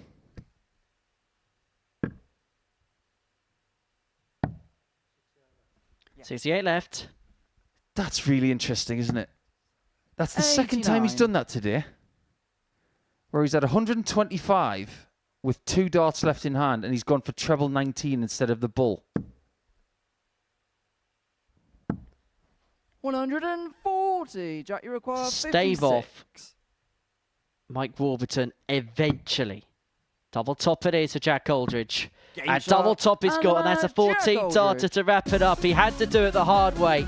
Mike Warburton came back from 3-1 behind to force a last leg decider, but Jack Aldridge holds his nerve to seal his 4th consecutive victory today. He will take on Jemai van der Heer to complete the card in game 13, but game 12 is a meeting between Carl Batchelor and Robert Thornton.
Well, back to the Modus Super Series, where before the break we saw Jack Aldridge get his 4th win of the day, getting the better of Mike Warburton by 4 legs to 3. So, game 12, a meeting between Carl Batchelor and Robert Thornton. For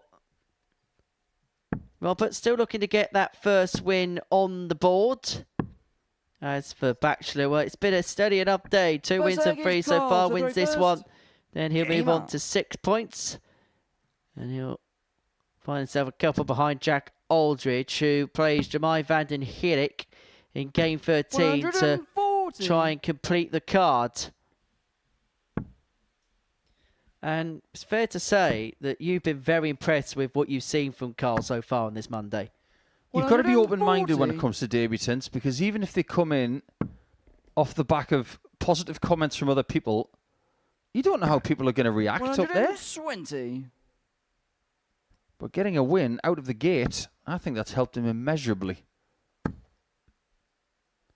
It's only an 85 average, but he did 41. get 13 darts at a double, and he was able to convert to get that 4-1 win. And he has not looked back. Even though he hasn't won every game, he's looked very dangerous. And look, as you know, a win is a win is a win. Sometimes you've got to win a game a bit scrappy just to get yourself going. And Robert Thornton will probably be thinking something similar. Won't care how, just has to get over the line. And who knows, maybe something like a 140 finish from out the blue might just be the spark for him. Yeah, the next 40 minutes will define Robert's day.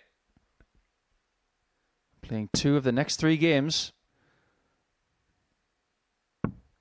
85. That's the second time today we've seen him miss a single 20 to leave tops.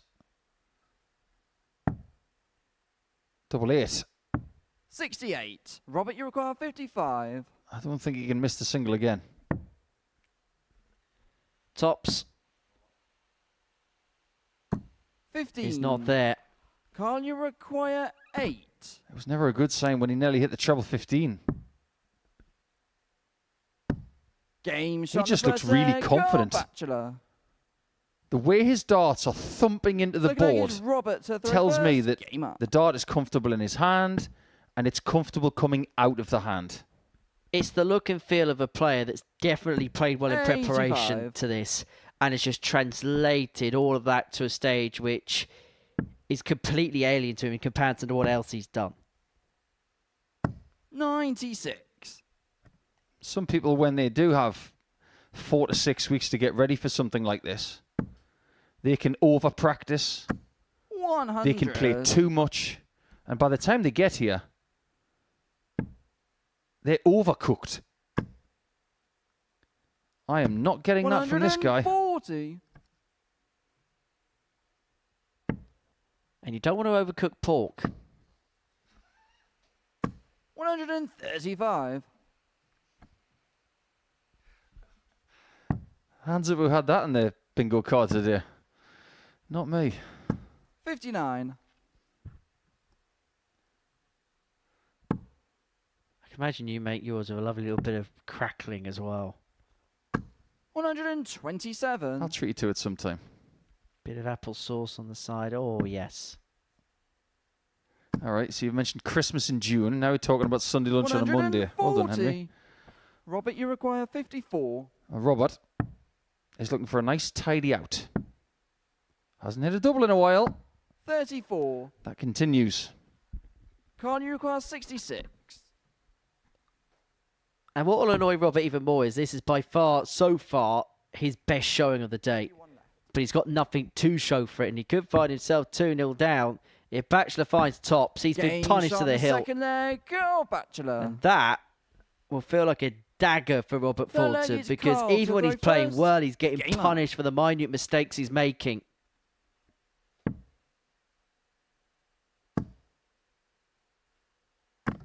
That's the second time that's happened today. In fact, it's the second time it's happened in this match.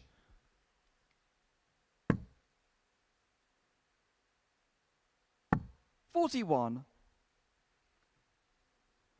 Darts is difficult. Even when you've got the amount of talent that Robert has, if you're just that little bit off, 140. if the timing is just a little bit off, the rhythm is a little bit off, it becomes extremely difficult. 60. We're seeing more sharp, ready players coming from the ADC than ever before because of the Win More Championship Tour, which was on this weekend.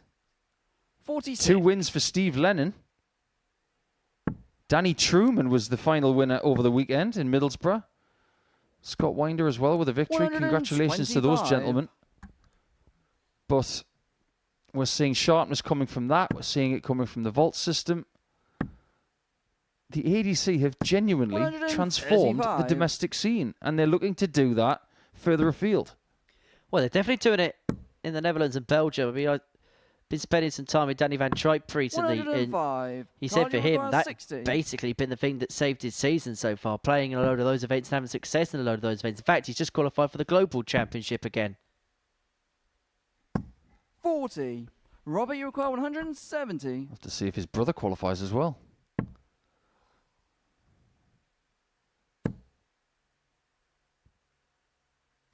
$94. It's not a bad approach Carl, you from require 20. the man known as Chocolate. But it could be in vain once again. Game Because shot in the Bachelor is third leg. playing with him. Bachelor.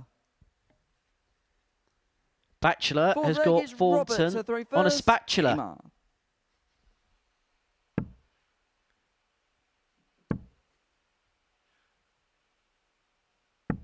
$26. 3-0 to the good.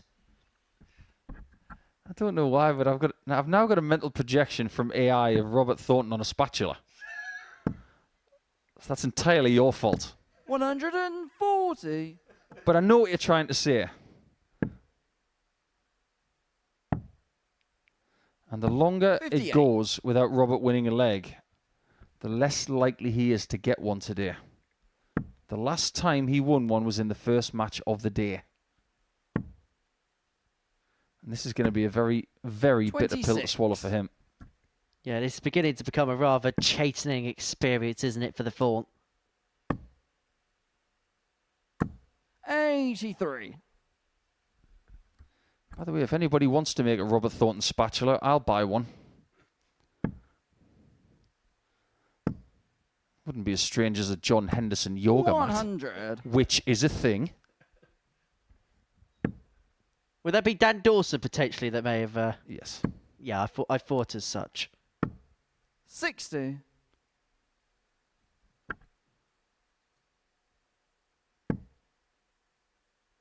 Might have to bring in the bullseye here. 65. Very well done. Now, he didn't 100% have to do that. Because Thornton leaving a finish from 274 was 100. Carl, you require 50-50. 170. But he might want to finish on a high.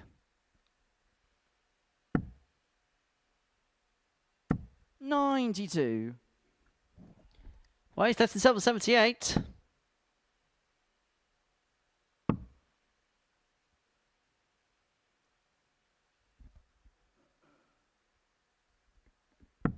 $81. That's match Carl, point you to require Carl 78. to take himself to 6 points on debut day. He hasn't done much wrong. Game And he's not going to put a and foot the wrong match, there Carl either. Bachelor. A commanding win for Carl Bachelor, a 4-0 success, and that is win number 3 for Mr. Porky. A commanding win. A bagel win for Bachelor. And for Jack Aldridge, after the break, he has an opportunity to complete the card. If he beats Jemai van den Herik, he'll be 5 for 5 on this Monday morning.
Welcome back to the Modus Super Series. We've got 3 more games to go on this Monday afternoon, and before the break we saw Carl Batchelor get the better of Robert Thornton by 4-0. But it's so far so good if your name's Jack Aldridge. 4 games played, 4 games won. He'll take on Jemai van den Hedek in a couple of moments time to see if he can complete the card. Carl Batchelor, as you can see, the best of the rest on 6 points. Nathan Pott and Jemai van den Hedek with 2 wins and 2 defeats apiece. Mike Warden with just a solitary win. Robert Thornton still searching for that elusive first success.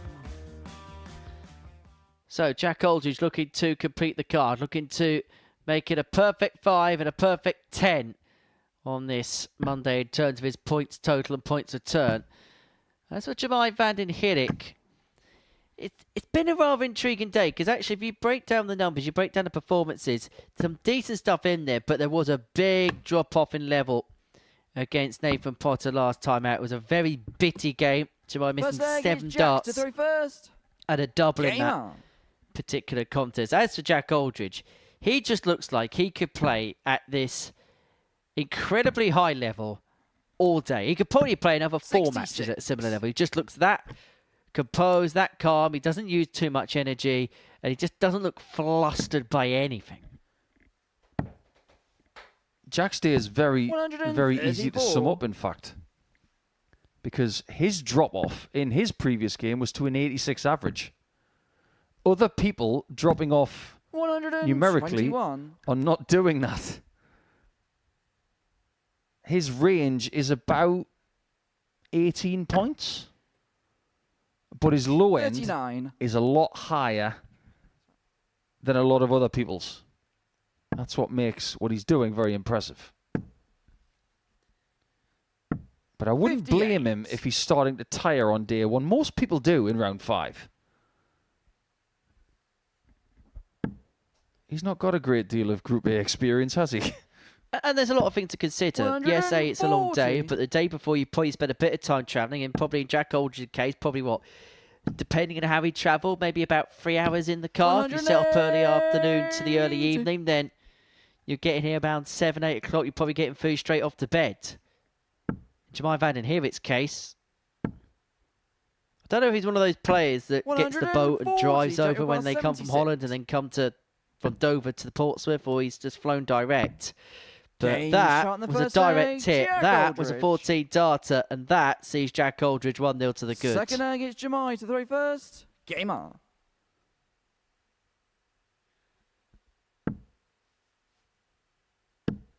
He took care of more than half that leg with his last 5 darts.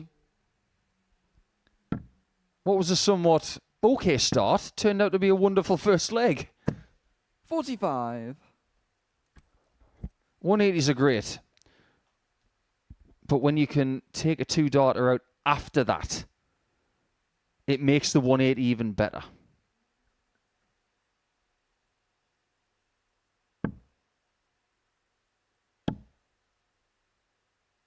$100.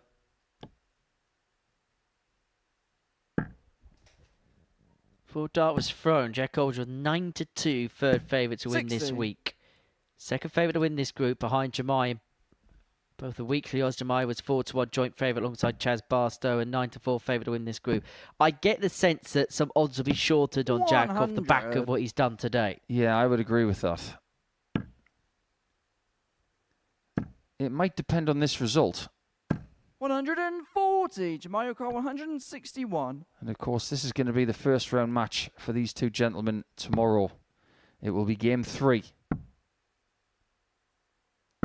93.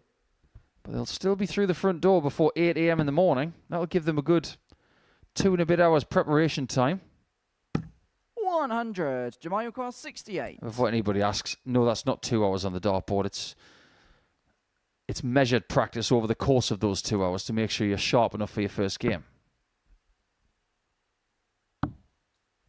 Oh, he's missed a big number. 36. Well, that's an unforced error.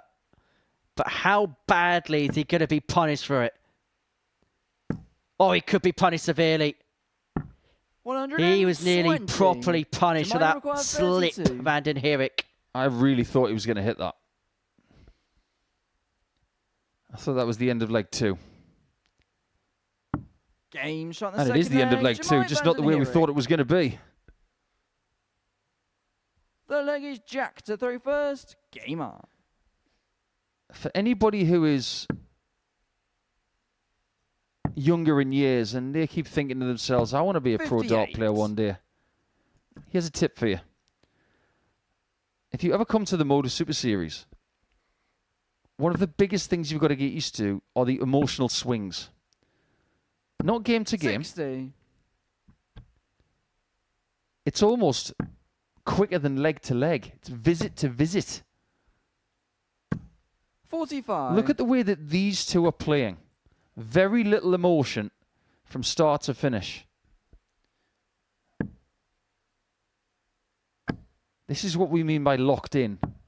97. All of your emotions are internal and you've got to manage them for a period of 5.5 minutes to about 25. And you've got to do it 5 times a day. 98. Well, put it this way. This is the antidote to a game between John Norman Jr. and Johan Brouwer. 83. Has John Norman even played here? No, but please, somebody, somewhere, please bring him over from Canada. 93. I think he's still living in Nova Scotia, if my sources are correct. And please put him in a week with Johan Brouwer, Richie Burnett, Conan Whitehead. 180. And I want to be working every single session of that week. 40. Van den Jemai Herik is starting to get the hang of this 81. game. As Aldrich has just tailed off the tiniest little bit. Jemai is starting to find a little bit more fruit at the end of the branch. He's not going for it. That's a bold play. 49. But Jack, stats you tell require you that was the 167. right option. He's saying you cannot hit this, Jack. And he would be correct. I don't know. Is he? Is he really saying you can't hit this? Because that used to be the prevailing thought process when someone did that 81. against you, Jemai i.e. requires Mr. Taylor would 32. do it a lot. Nowadays, people are paying close attention to the probabilities. Game shot in the third It's worked out leg, Jemai perfectly. van den Herik. He's more likely to win the leg that way than going Fourth for the leg is ball. Jemai to throw first. I don't have the Game exact numbers. But maybe we can get them. And now beginning to really put his foot on the throttle. 180. He's got the break.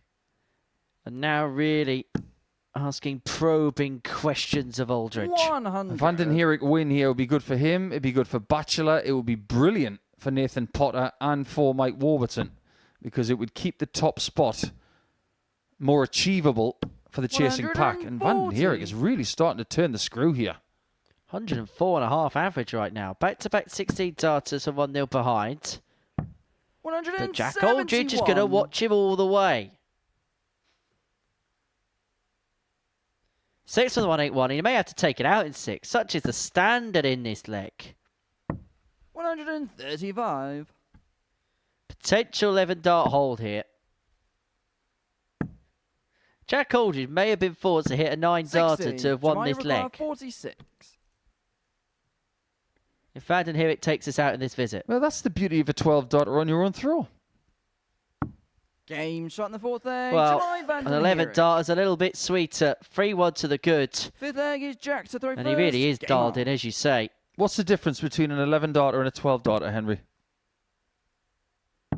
About 7 points on the average. Yeah, that's it. 57. But in real terms, nothing.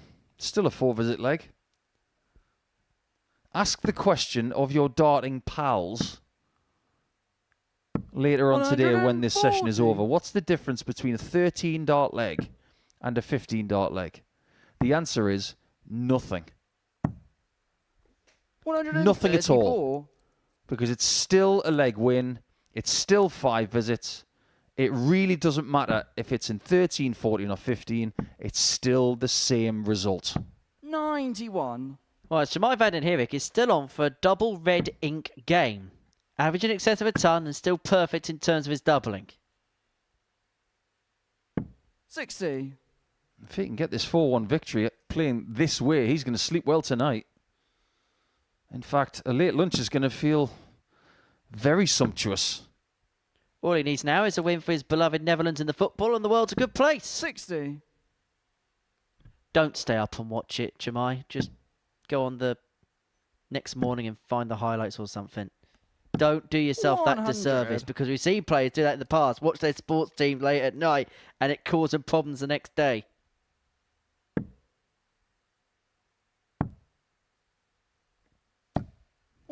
Tremendous. Jack, you require 150. A very gettable chance. If he gets a look. 132. Second time in consecutive games, Aldrich has missed double 18 for a biggie. In fact, it was earlier in this game, wasn't it? So it's cost him, possibly, the points. Van den Heerik's not missed a double in this match. Up 68. until the two required to require win 18. the contest. He's going to have to traverse. 14. And that could be that. Jemai require In his own 8. mind, this game is done and dusted. Should be curtains, should be wrapped up from here. There's been some performances from Jemai Van den Heerik. Game And he shot. finds a double And the two match, to Jemai bring it Van den to Heerik. a close.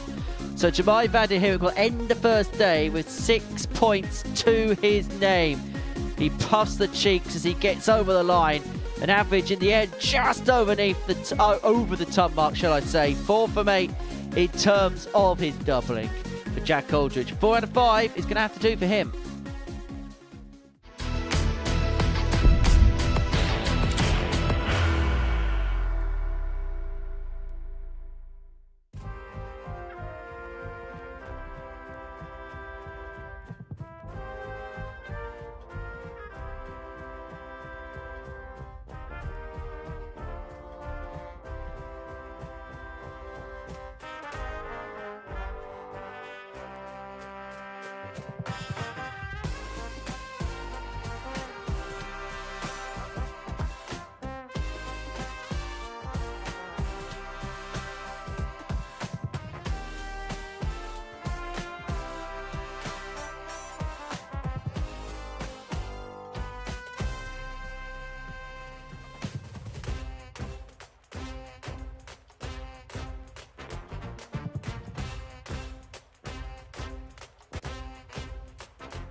the perfect start. Look at the head there for Jimmy Vansky as Burnett steps out. And Richie Burnett does find double 10, and it is a 4-3 victory. 60 to complete a 4-1 success. And the Netherlands are into the semi-finals. History is in the making, because for the first time ever, there will be a paired 9-dart shootout. Well, this is the loudest I think I've ever heard in live now, because Steve West is embracing it. Well, that might well be the biggest cheer we see tonight. And kicks off for Maximin. And I suppose the one advantage of... Well, that is absolutely incredible. Scott Campbell in a 9-dart shootout has found 2 180s. So Scotland and Belgium are into the semi-finals. The Republic of Ireland head for home. The Netherlands are into the final. Much to the delight of this packed-out Portland. And he only needed one more. It is Wales that is through to the final. And it's double Dutch delight. The Netherlands are the inaugural international pairs champions. Only one winner. It's the Netherlands!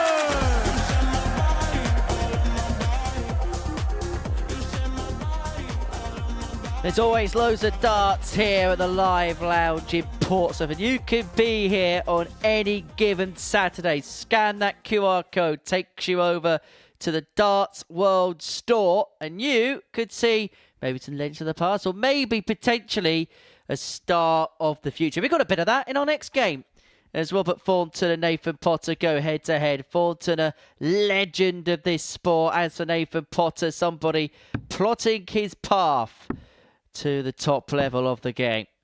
Challenge Tour winner in 2026, has been mixing it with the best on the PDC Pro Tour so far this term. As for Robert Thornton, it's been a rather tumultuous Monday so far. He's hoping to finish on a high, finish with a win to his name. As for Nathan Potter, he knows because of that defeat before the break for Jack Aldridge to Demai van den Herik, he knows if he can win this game, he'll be back to within a couple of points. And the way the fixtures work, 83. Jack and Jamai will be last onto the stage on Tuesday morning. So Potter could do the double here. It's not out of the realms of possibility, if he can win this head-to-head by a tangible scoreline both times round, that he could actually go in to game 2 on Tuesday as the player at the top of the table. 100. The tricky thing for Nathan here is that he's got to replicate what people have been doing against Robert. Because if he doesn't, 44. he's going to fall further behind.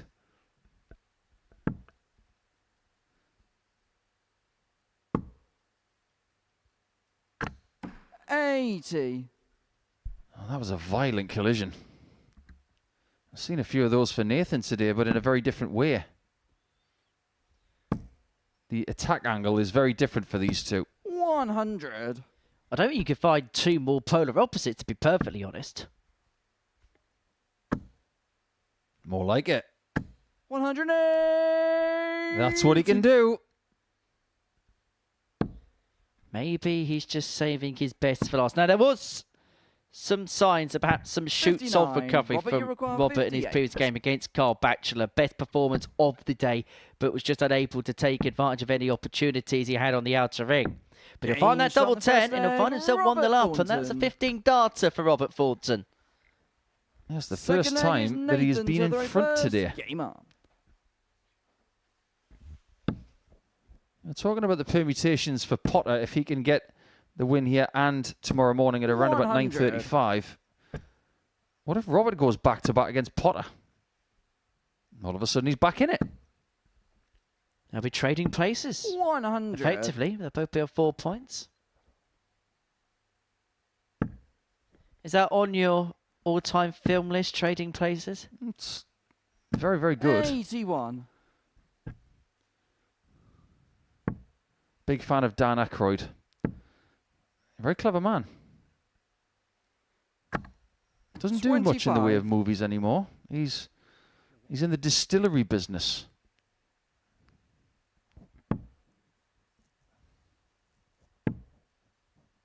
I think a lot of Hollywood superstars have 60. got into fancy beverages, like Ryan Reynolds. He's into everything these days. Well, it's rather 85. appropriate that Mike Wolverton's playing in the last game because he owns his beloved football team that he supports, Wrexham. That's true. And before you ask, Mike Wolverton supported Wrexham before nearly everybody else started supporting Wrexham. 60.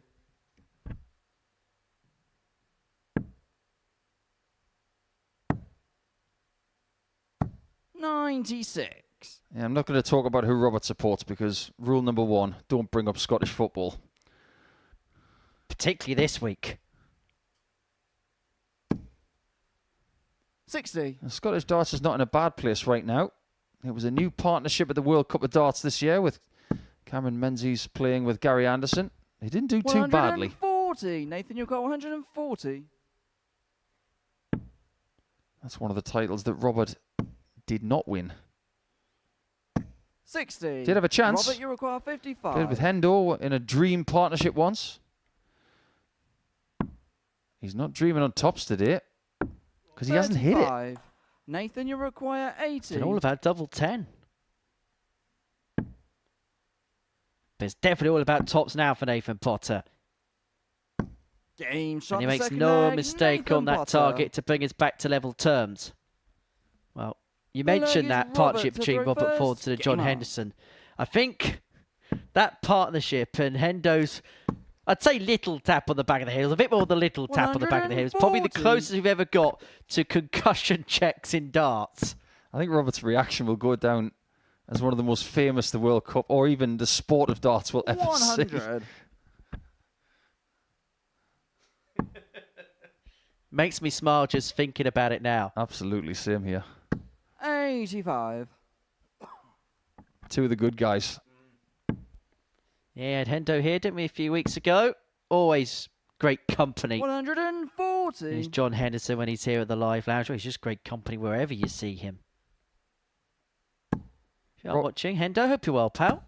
180. Unquestionably, Robert is playing so much better in this game than any game he's played today. He did play better in his previous match, but still didn't get a leg. 44. Robert, you But his require averages 96. are starting to climb. Well, this is climbing like a rat up a drain pipe filled with peanut butter. 34.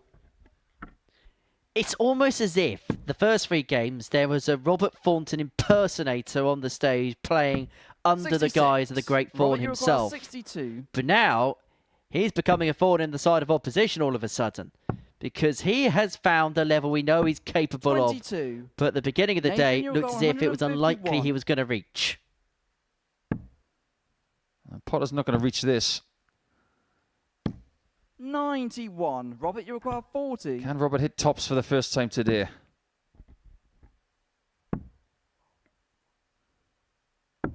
Game shot Tens the is third fine. leg, First time he's got Robert 2 legs Thornton. in a match, and he's in charge. Fourth leg is You bring up a Nathan to really the interesting reverse. case Game on. because I think tomorrow on Pluto TV we should have a little bit of interaction with our audience, wherever you're watching from around the world, because 140. we've never talked about the possibility of darting impersonators. We've seen some people try 46. different throws to maybe look like Phil Taylor or Simon Whitlock or someone like that. But you know how some bands have got tribute acts and they have a name that's really close to 100. it, like Noasis. Our audience tomorrow are going to have to come up with some really interesting 43. tribute names for dart players. We did have a player who played in an Oasis tribute band. Paul Lewis, ADC 57. qualifier, played in the Oasis tribute band called Oasis. Whose most famous gig was performing in the car park of Mansfield Town Football Club before a League 100. Two match, although admittedly nobody was watching it. They just all had their back to him. But still a proud moment for him. 100. It's all a question of perspective. Bigger than any crowd I've ever performed in front of. Let's put it that way. 40. There's another dart on the floor. Nathan, you require 104. Good on you, George. That was a very nice thing to do, to get the dart off the floor. This would be very uncharitable from Potter. 64. He will return.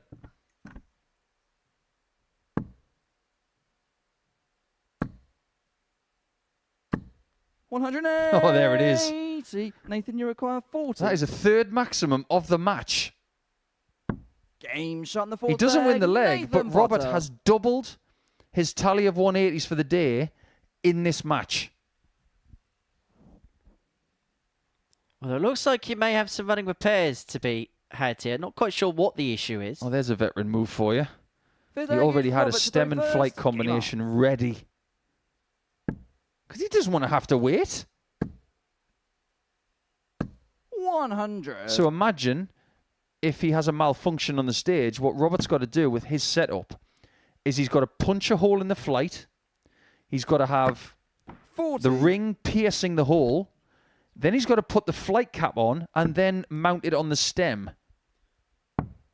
That's probably going to take 60 seconds. 93. Well, you know how rigorous Robert is. You spent many a time in a practice room or Pro Tours with him. That first thing you do in the morning when he sits down, gets himself ready to go, he will get all of that ready. So 45. he'll punch that all in. He'll put the flight in the stem, etc., etc. So if anything happens during the course of the day, he's well equipped. That 5 minutes at the beginning of the day could be rather productive 39. should he need it. Absolutely.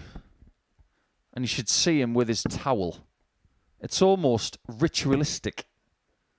The way he folds it. 85. It's almost Japanese the way he does it.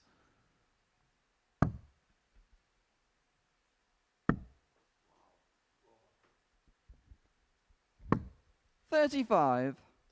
That's a Nathan Potter. You speak about towels. I saw him on the way in this morning, having a chat with him as we crossed the road, and he said he has 3 towels prepared because he 100. was dipping in and out of bits last week, and he heard about the heat factor on this stage, and so he wanted to be well equipped and he wanted to be well prepared. It's not as hot as last week. 135. But it's still that touch hotter than you want it to be. Well, word on the street is, as the week moves on, it's going to get a 42. bit warmer. Robert, Then you're next week we're meant to have 99. another heat wave here on the south coast. Yes. Job 20 double 16. Well, in this Game heat, everybody shot wants a of it there, 99. And you Robert can put a Thornton. cone in that. He's making Potter melt. 6 leg is Nathan to throw first. Game on.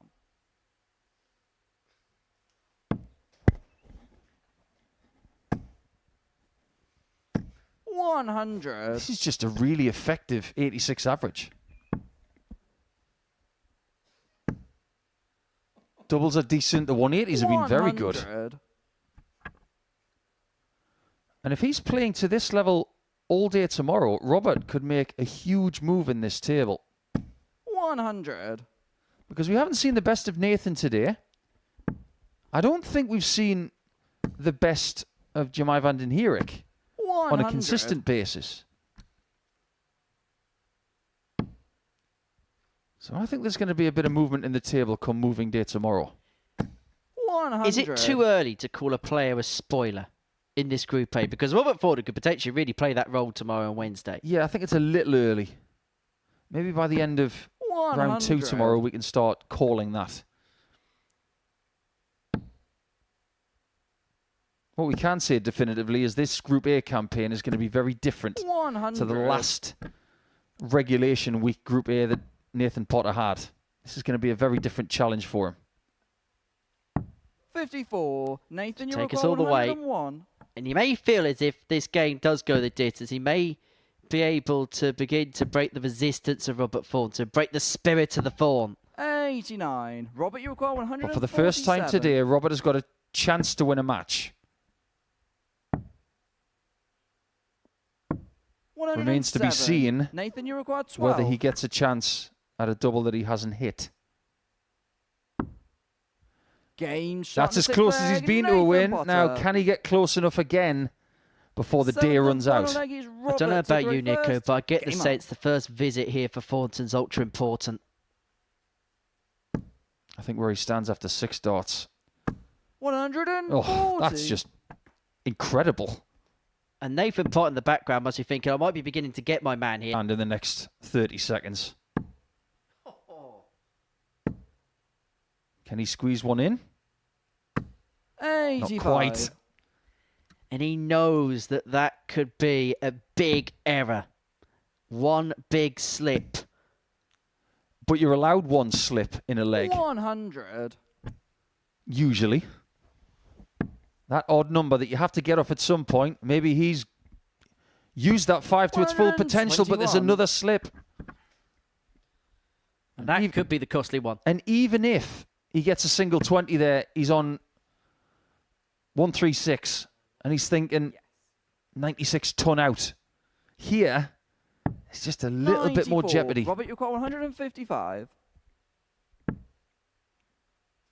He would have taken some great satisfaction in finishing off the day like that. 59. Nathan, you require 167. Probably the toughest finish of the lot, but you wouldn't put it past Potter. He wouldn't put it past him one bit. He's not going to find the treble 19. Thornton back Robert, for 96. This first start now stipulates everything. Now he knows exactly where he's going. He has not had a match start. In fact, he might not get one. He was within 40 points of winning 4-2. And it might be Potter that puts him in the basement overnight. One match start at double 16. 36. Has come Robert, and gone. 16. And so Thornton is going to get free of the target just above. Now double 4.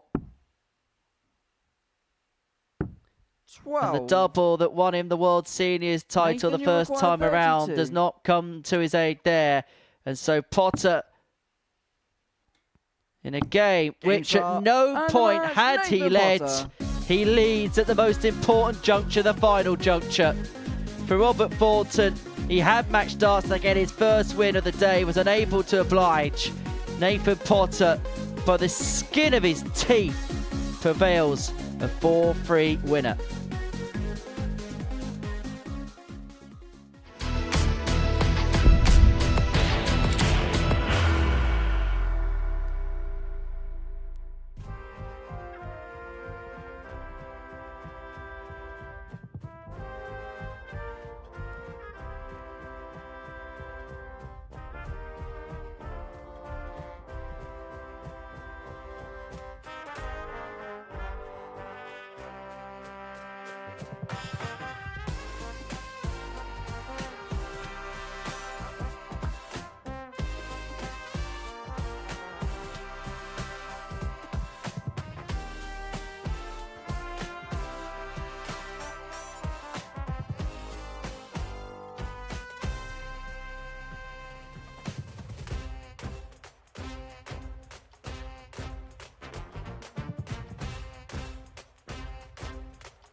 Welcome back to the Live Lounge Reports, a final game of the day on this Monday here at the Modus Super Series, and it is a meeting between Michael Warburton and Carl Batchelor. Before the break, Nathan Potter survived a scare from Robert Thornton to prevail by 4-3.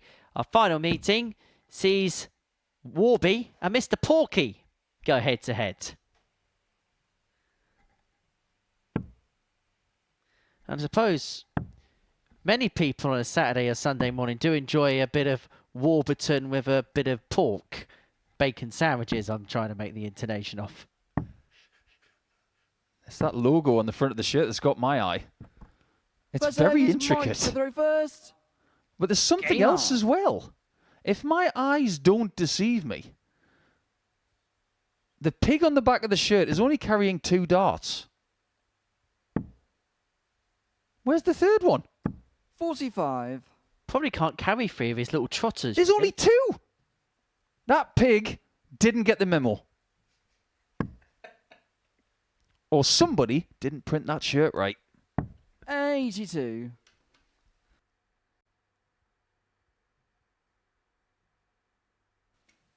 And over the years, the dart shirts of Mike Warburton have become a little bit more understated. 140. He's had some beauties over the years. But that is a really interesting logo on the front, isn't it? It's got 60. the initials in it. It's got the pig in it. It's got a bit of pink. I'm kind of liking it. It's different.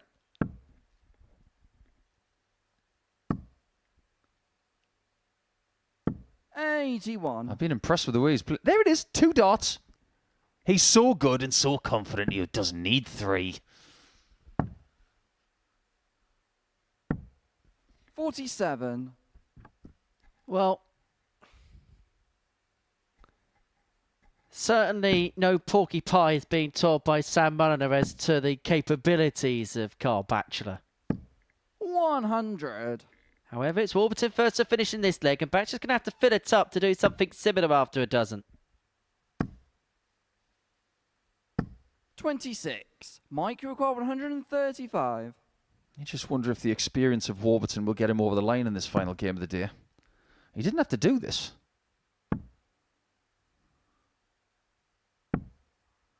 Oh, that's gone horribly wrong. When if Batchelor fills it up here, Warburton may only get a dart at the bullseye. 100. Mike, you On require the back of being in a 89. rather enviable position. Bullseye shouldn't even be part of his arsenal here. Not at all. Don't do it. Just don't do it. You go 18s. Perfectly thought out. Game See? shot in the first leg. Listen Mike to your Uncle Warburton. Asset and listen to yourself. Because that decision making leg was is Carl to go absolutely first. 100% perfect. Don't corner yourself. Don't go for the hero shot when you don't need to. 180. Well, Warburton here is looking to bookend the day with victory. He's got the better of Robert Thornton 4-1 in his open. It's the only win that he's got thus far on this Monday. 140. As a Batchelor win here would put him on to 8 points and actually would put him top of the table because of his superior legs difference over Jack Aldridge. But for a second, he was looking at something far bigger than just a win. He was looking for 140. something that would forever be on the highlight reel. Yeah, only one debutant has ever hit a 9-darter in their first week here. Jasper Scarrett. 45. Yeah, because technically Conor Heenahan's played in Southampton loads and loads and loads of times before he hit one here. 145. Actually hit one in Southampton, didn't he? He certainly did. Well, there's potential 10 data for Carl Batchelor. So his good level is 41. Carl, insanely you're good. 36. Potential 10 data. Now, doesn't have to go for this double 9. Game But shot, if you're going to second hit leg, it, why Carl not? Batchelor. Doesn't dart a 1-1. Third leg is Mike to throw first. Game on. Could have contemplated the split there, but such is the confidence that he's exuding, decided to still persevere and then get. 60. You've seen two different ways to close a leg out when your opponent is not on a finish. You've seen the aggressive route and you've seen the 46. thoughtful route. I don't like using the terminology of there's more than one way to skin a cat because it's just a bit too brutal. 100. In fact, we have a lot of staff here at the Modus Super Series, and you know for a fact that our producer, he never tells porky pies, does he? 45. Because he's vegan. No, but he does like stealing all of our sweets. Coming every morning, our bag of sweets, there's nothing there. Sweet thief. 85. Nothing wrong with that. But as a dart player, you've got to be a bit of a thief. You've got to steal legs away. You've got to be like 55. those really good batters in baseball. You've got to steal stuff. And you've got to do it from under the nose of your opponent. 100. Warburton has only had one dart at a double so far, and he's averaging 9 in the next 3 minutes. Only one way to go for this. And it's not that way.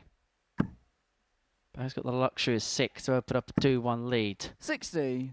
I wonder how many ways there are to hit 156 on a quad board. I can already hear Owen Binks' brain whirling 81. around. Mike require 96. Owen is our spotter. He's our numbers guy. Backstage. We know where he's going for this. Game Oh, it's shot to third gorgeous. leg, Mike You will not Warburton. see a more picturesque 96 in Fourth 2 leg is than that Carl to all throw week. first. Game on. Maybe even all series. Clean as a whistle, and Warby is 134. halfway there. And it really does congeal the group. Look at that, right in the middle of the 60, right in the middle of that double 18. That was absolutely wonderful. 60. If Warburton was to win this game, you got Aldridge on 8, Batchelor on 6, Van den Herik on 6, Potter on 6, Warburton on 4. 93. With the exception of Robert Thornton, who looks already detached. Everybody's banging the mix, and the legs difference as well wouldn't be too far off one another. Yeah, not at all. Warburton really needs the double over Batchelor. Today's game and tomorrow 100. morning's game. And then the top 5 really are congested. And this is where a tight table can so quickly change, because Warburton, before this game began, was 6 56. points off Aldridge. But if he can win this one in the first game tomorrow morning, do the double over Batchelor, he's back within 2, back within a win of him. So what makes this format so intriguing sometimes? 140. Let's not underestimate Mike's experience, because how many people can honestly say they've been playing this format for over 6 years? We've got a guy on debut. This is his first time in a Group A situation. Mike Warburton started playing this format back in the middle of 2020. Day in, day out, from his house, 60. from Southampton Cardiac in Portsmouth. 140. He's been here since the start. If we were to have a wall of legends here, Mike Warburton would be on it. 100. Mike require 141. Based on games played. I don't know how many games he's played exactly, but it's a lot. He's not going to get a shot at double 12 this time. And Mr. Porky is back for a 117. corky. Carl, you require 40.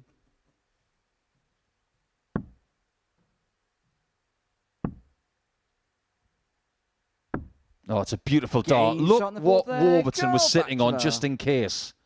Those pressure shots can be the Vegas Mike difference to the between first. Game on. winning a group, losing a group, getting into Group B, getting into Group C. I would be flabbergasted 140. if the rest of the players in the practice room weren't impressed with Carl today, because we have been.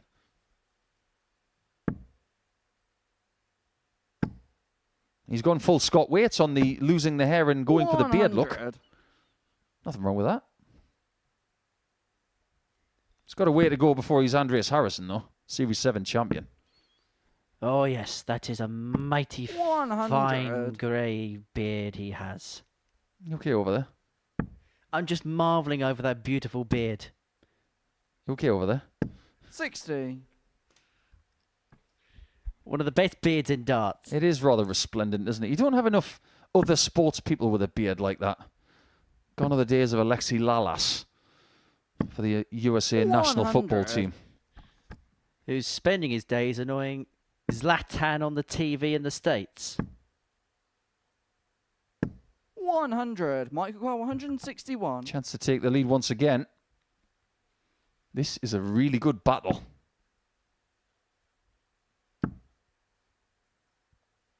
Oh, this time he does go for the bull 41. with 121 left and one dart. That is uncharacteristic from Warburton. Can that sometimes, though, be a sign of 57. frustration? Michael Carl, 120. It can be a sign of evolution, which is really good. He can get this over the top, but he doesn't this time. 40. And his last 4 darts have not been very good. And at the end of all of this, despite the crumb of comfort he had in this leg, I was going to say he may only get 1 dart, but now Bachelor is going to have a traverse around at the 18th. Oh, my word, he's not left Mike, himself you've for got the 80. finish and 184 left. That is his worst visit of the day at a very bad time. What a reprieve this is for Warburton. That nearly bust the score. Game But that's shot of fifth perfect. leg, Mike Warburton. My word, was that a helter-skelter of a visit.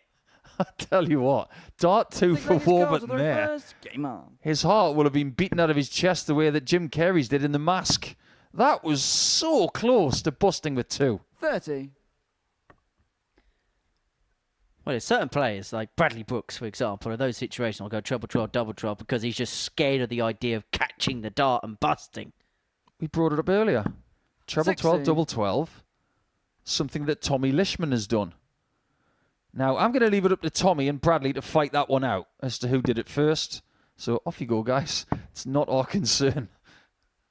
93. But what I will say, back in 2020, when Mike Warburton was playing at home during the COVID times, Diogo Portela of Brazil, 100.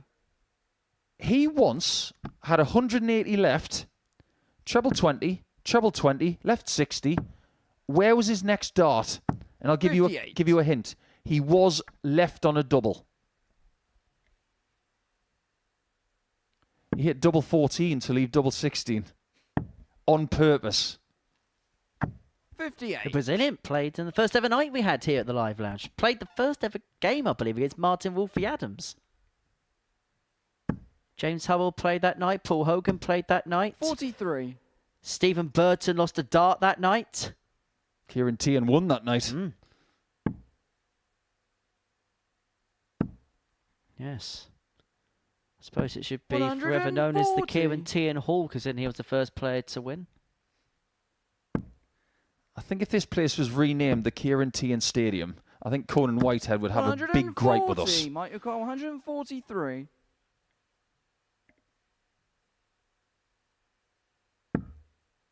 Well, Warburton's going to take out the 143. What can Bachelor make of the 137 to save this 83. contest? Can't you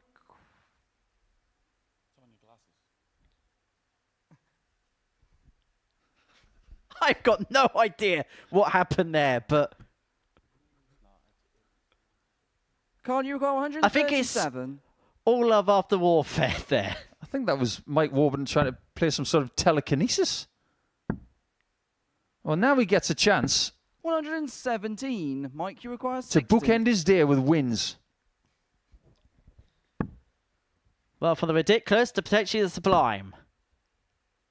He's having a lot of darts drop low. 40. And when I say low, Mike, I you mean require 20. very low. So 210s here to take us all the way. Game And shot all the to way sink we there. will head. Go, Bachelor. Which has kind of been a preeminent story of the day. 7th of He's been final hanging names, on with the Mike to lower throw average all first. game. Game on. There's 9 to 8 points between them. If Warburton were to lose this match, he's got every right to feel aggrieved. 140.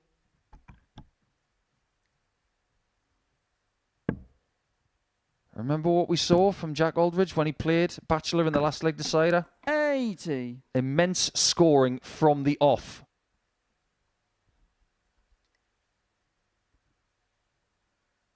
And that's one of the reasons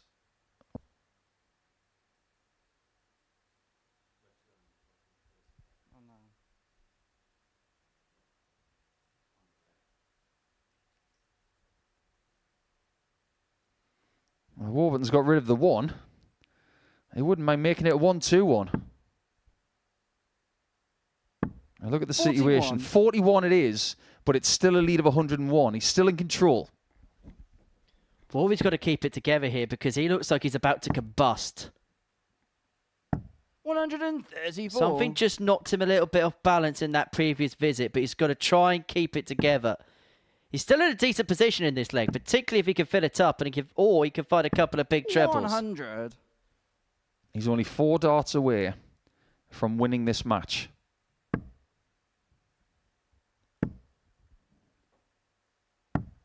$99. He's now got 2 visits to get this valuable win.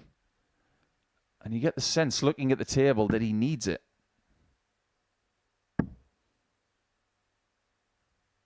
Oh, what a time to get a 180 that is. Outrageous timing from Warburton. That's one of the best 180s you'll see all week. Timing is 45. everything Mike sometimes in required this 40. game. Tops after 12, on throw, and a last leg decider. 2 10s. That was a bad time to drop a dart. I think maybe he should have stepped back before going for that double 10. Well, now he's going to have to go high or left.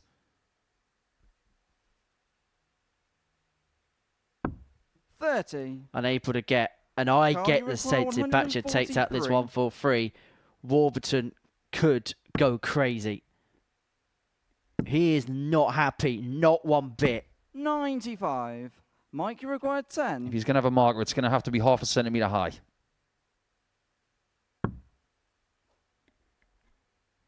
Well, there's the Game shot. perfect marker, And and there's the Mike perfect Warburton. result in the end for Mike Warburton. He gets the better of Carl Batchelor by 4 legs to 3. And it's anyone's game, really, as far as this table is concerned. It's led by Jack Aldridge at the end of day 1, and we have got reaction and analysis to come.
Welcome back to the live lounge. You saw Mike Warburton get the better of Carl Batchelor by 4 legs to 3. It was a day in the end that was dominated by Jack Aldridge. Lost his last game 4-1 against Jemai van den Herik, but won the 4 before, and that is why he is at the top of the table with 8 points to his name, but it's all rather tight. And not just in terms of points, but the legs difference as well. You can see in that second column. Carl Batchelor, Jemai van den Herik and Nathan Potter all on 6 points. Mike Warburton only a couple behind. Robert Thornton, the only player not to win on day one here at the Live Lounge in Portsmouth, where we've been watching all the action in the company of the asset, Paul Nicholson, who joins us in the studio now. And today, it's fair to say, was Jack Aldridge's day. Yeah, his standard was better than everybody else's. His consistency was really good. His top level to his bottom level, it was a nice range. But I think what we said about him in his final match was that even when he was playing to the lower end of his range, it was still very competitive. It just so happens that his high level today was one that really got our attention. And we weren't that surprised by it because he comes in with form. And you've got to give Jemai van den Herik credit for being the only person who beat him today.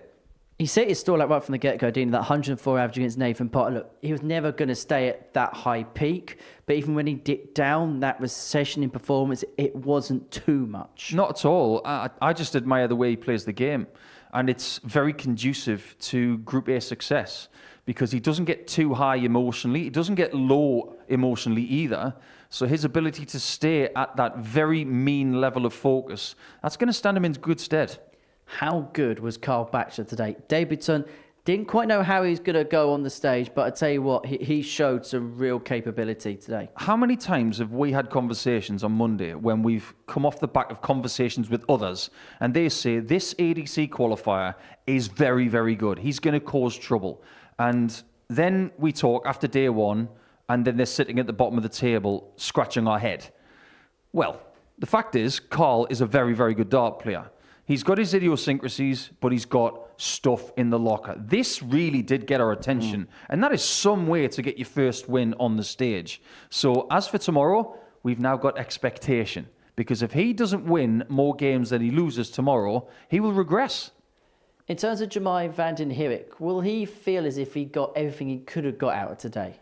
Yeah, I think he probably could. He had a bit of a cold start, but by the time he clicked into gear in the middle, he was starting to look like the Jemai that won week 12 in a previous series. So I think he'll have got a lot out of today. He'll have learned as to where he sits right now, and that's the important thing. So getting 6 points, I think he's got about as much as he could have expected. So he's picked up 3 wins, one of a number of players to have picked up 3 wins from the day.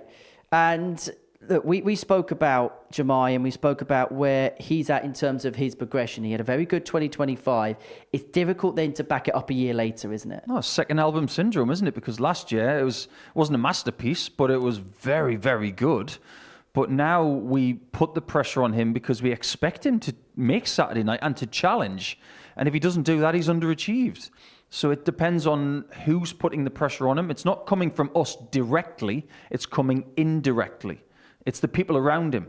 Who's talking to him and how does he react to that? Today was a very good Monday, and he can build off it.